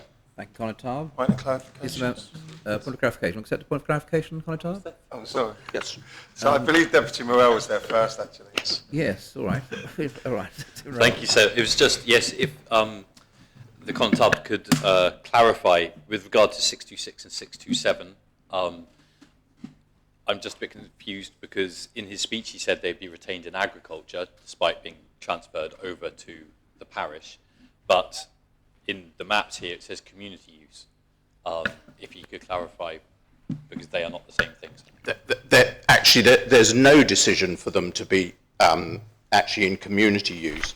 I think that perhaps a bit like the Old West Show, in the event that the parish needed them some years in advance, they might make arrangement with the farmer that they're available. But that certainly my view is, and it is something between the parish and the owner, we are entirely free to do what we would like with them as far as he's concerned. But in my view, they should be retained in agriculture. Thank you, sir. Thank you. Deputy Ward. Thank you. Just point of clarification, sir, from the constable's speech. Can I just confirm what 655 and 656 are going to be used for? Because in the report it does say for housing for the over 60s, the downsize, but in your speech you suggested perhaps that won't happen. Just some clarity as to what will actually be built there, sir. What we're actually looking for in all cases is in fact first-time buyer accommodation. I mentioned right-sizing because in the overall development across all the fields we would have liked to have included some of that, and had 600 affordable homes been approved throughout the island, then we would have hoped there might have been a possibility to have some more right-sizing homes as the parish already has, and these wouldn't have been parish right-sizing homes, they would have been available for anyone in the island, but we would have liked to have seen a few more right-sizing homes which could have allowed people to free up other properties in the island. I don't feel that's now going to be a possibility because we are down to 340 sites that have been approved out of the 600. So that was where that's why I was talking about right-sizing, but I don't believe that we'll be able to, ask planning if we could have substituted some affordable homes for right-sizing homes, because I simply don't think we've approved enough homes. Is that sufficient? Yeah, thank you, sir. Thank you, Conatab. Is the amendment seconded? Yes, sir. Thank you. Does anyone wish to speak on the amendment? Yes, Deputy Ward. Thank you, sir. It's interesting. I think I should write down what I'm about to say because I'm probably going to say it on just about every single green field or every field that comes up at the moment. It's very interesting that suddenly members of the Assembly can find affordable housing and space, and they're affordable, and the affordability of building affordable housing is not in question, because a number of members voted against the extension of affordable housing on the waterfront site, because suddenly that became an unviable option when you built affordable housing. And what I would like to hear from speakers and proposers is how they are certain that they can now build these affordable homes, sir, when before the opportunity to have many, many affordable homes has been lost, and they would actually go into the open market and be unaffordable for people, thus increasing the pressure on other areas to build on green sites, thus increasing the pressure to extend the sizes of parishes and their homes, and the pressure on schools. So it's a strange sort of issue that I have with this, but one of consistency. And when we come to talk about affordable homes on state-owned sites, I hope again that we'll be getting support for that later on in these debates, because of the obvious need and the sudden ability to find sites that are affordable housing, sir, which has been in many ways opposed in this Assembly many times for economic reasons, because developers don't like it. They need to make their money. But suddenly, these are going to be affordable. And I wonder, sir, and this is my concern, that term may be being used as a bit of a smokescreen for development, just for development. And there's no certainty here. And I would have this warning that's in the back of my mind and why I've not agreed to many of these greenfield sites. Before we know about how many unoccupied homes there are on this island, before we have an agreement to not build unaffordable homes on state-owned land, before we know our actual population size, before we know our population policy and what's going to actually happen, we go into these sites, then they will not come back. And not only will they not come back, but eventually they end up in the hands of developers to make large amounts of money, with the promise to young people that they will have affordable home. And somebody mentioned, I can't remember the figure, sir, I think it was £450,000 as an affordable first-time buyer home. Really? That's not affordable to my daughter who's working and earning, and her partner. That's not affordable to many young people who will not get a mortgage or anything like that and won't get anywhere near the deposit for that. So I think this whole debate around affordability has lost its way down rabbit hole after rabbit hole of inconsistency and interest, which we're not seeing clearly here, sir. So I've consistently not supported greenfield sites. And we've done so because we do need to protect the island. And we need to have a much more coordinated approach to housing, population, and to the people of this island. And it won't come from disjointed, individualistic approaches to housing and to policy making and to government, which is what we've seen far too much of. And so I leave it at that. Thank you, sir. Thank you, Deputy. Minister for the Environment. Thank you, sir. This site, I think, is the second and last site that I would be prepared to consider as an alternative, or recommend to the Assembly that they consider as an alternative a site now in the event of a situation where we've lost what the planning system says are the best.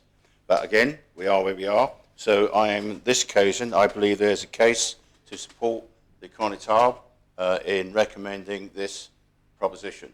I believe that it's the last. There is another one still to go, which I shall not be supporting.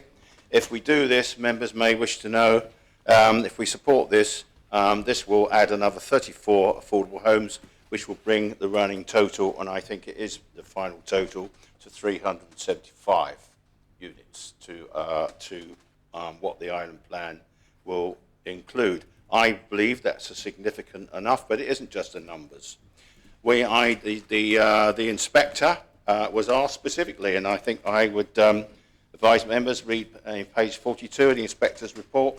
He dealt particularly with these fields, and he said that it was put forward as an alternative, which I asked him to do, because at that time, of course, we had a greater number of homes.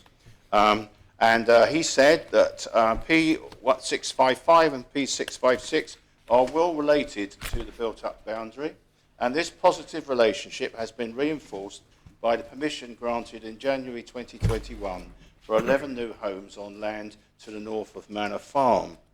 And this, because this is immediately to the north of this site, sort of tight within the village. The parish, and I think this is really important, the way the parish has approached this, and I think we've heard from the Conitable, and I congratulate the Conitable, but he's worked very, and the deputies, and indeed the senator in that district, who have worked very hard to bring forward a coordinated plan. And I do think, I can't recall that I've had one email of grumble about that particular St. Peter's site. It may be I've missed something. I apologise if anybody out there has heard. But I do take from that there is a very strong consensus that housing development in the village of St. Peter is something which carries community support. And of course, the role in the planning system is to make sure it's the right sites.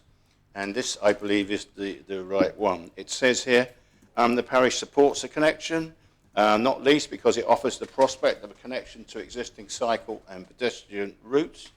I think the only question at the planning inspector's stage was whether or not we should do it now or whether we should do it later, because of the what was probably by then the uncertainty of the other fields being considered at St. Peter. But of course now we know there are quite significant developments proposed in St. Peter. And I believe the planning system can cope with this well.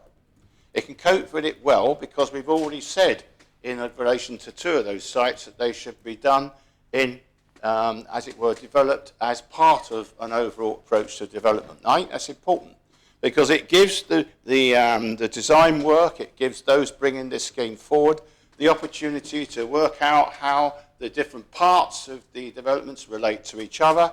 What is I think the Conitable uses the word flexibility. That is all, if you like, meat and drink of the planning process. There's proper processes that will apply, which is the preparation of a development brief. That will be done with the planning officers, with the engagement of the parish and the landowners to do that. And then finally, right the way through an application stage. So there's a lot of work to be done. And of course, the phasing of those developments, they may not all go at once, but things like the infrastructure. So I am able to support that. All of the suitability analysis, this is not a change of heart because there's never been any doubt that the landscape appraisal score was medium, and with supplementary tree planting on the eastern segment, that could then minimise any impact. It relates out on the landscape. It relates well to the village centres, and we've got facilities accessible on foot.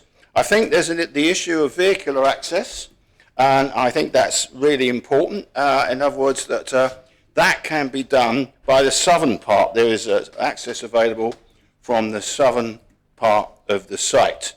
And in fact, there can be planning obligation, would be money or infrastructure required as part of planning obligation agreements for roadside safety improvements and connectivity for cyclists and pedestrians. So I think we've come to that point where had the recommendations gone ahead, I wouldn't be recommending it to you. But I've been entirely open. I said that if we're in a situation where the referred sites are not approved, then this one, I think the only thing I think should be recognised is I think at least the southern part of the site is in the noise zone 3, which means those housings will need attenuation measures from aircraft noise. But that, I believe, can be done through technical measures like triple glazing and so on, which is anybody who develops close to noise zones. That's quite distinct from a safety zone. We don't allow development in a safety zone, that's so a noise zone. But I mention that for completeness, so I'm going to support this proposition. Thank you. Thank you, Minister. Adjournment, sir? Adjournment proposed, adjournment seconded. Anyone Yes, sir. Any member to speak on the adjournments? No. The debate stands adjourned until 2:15.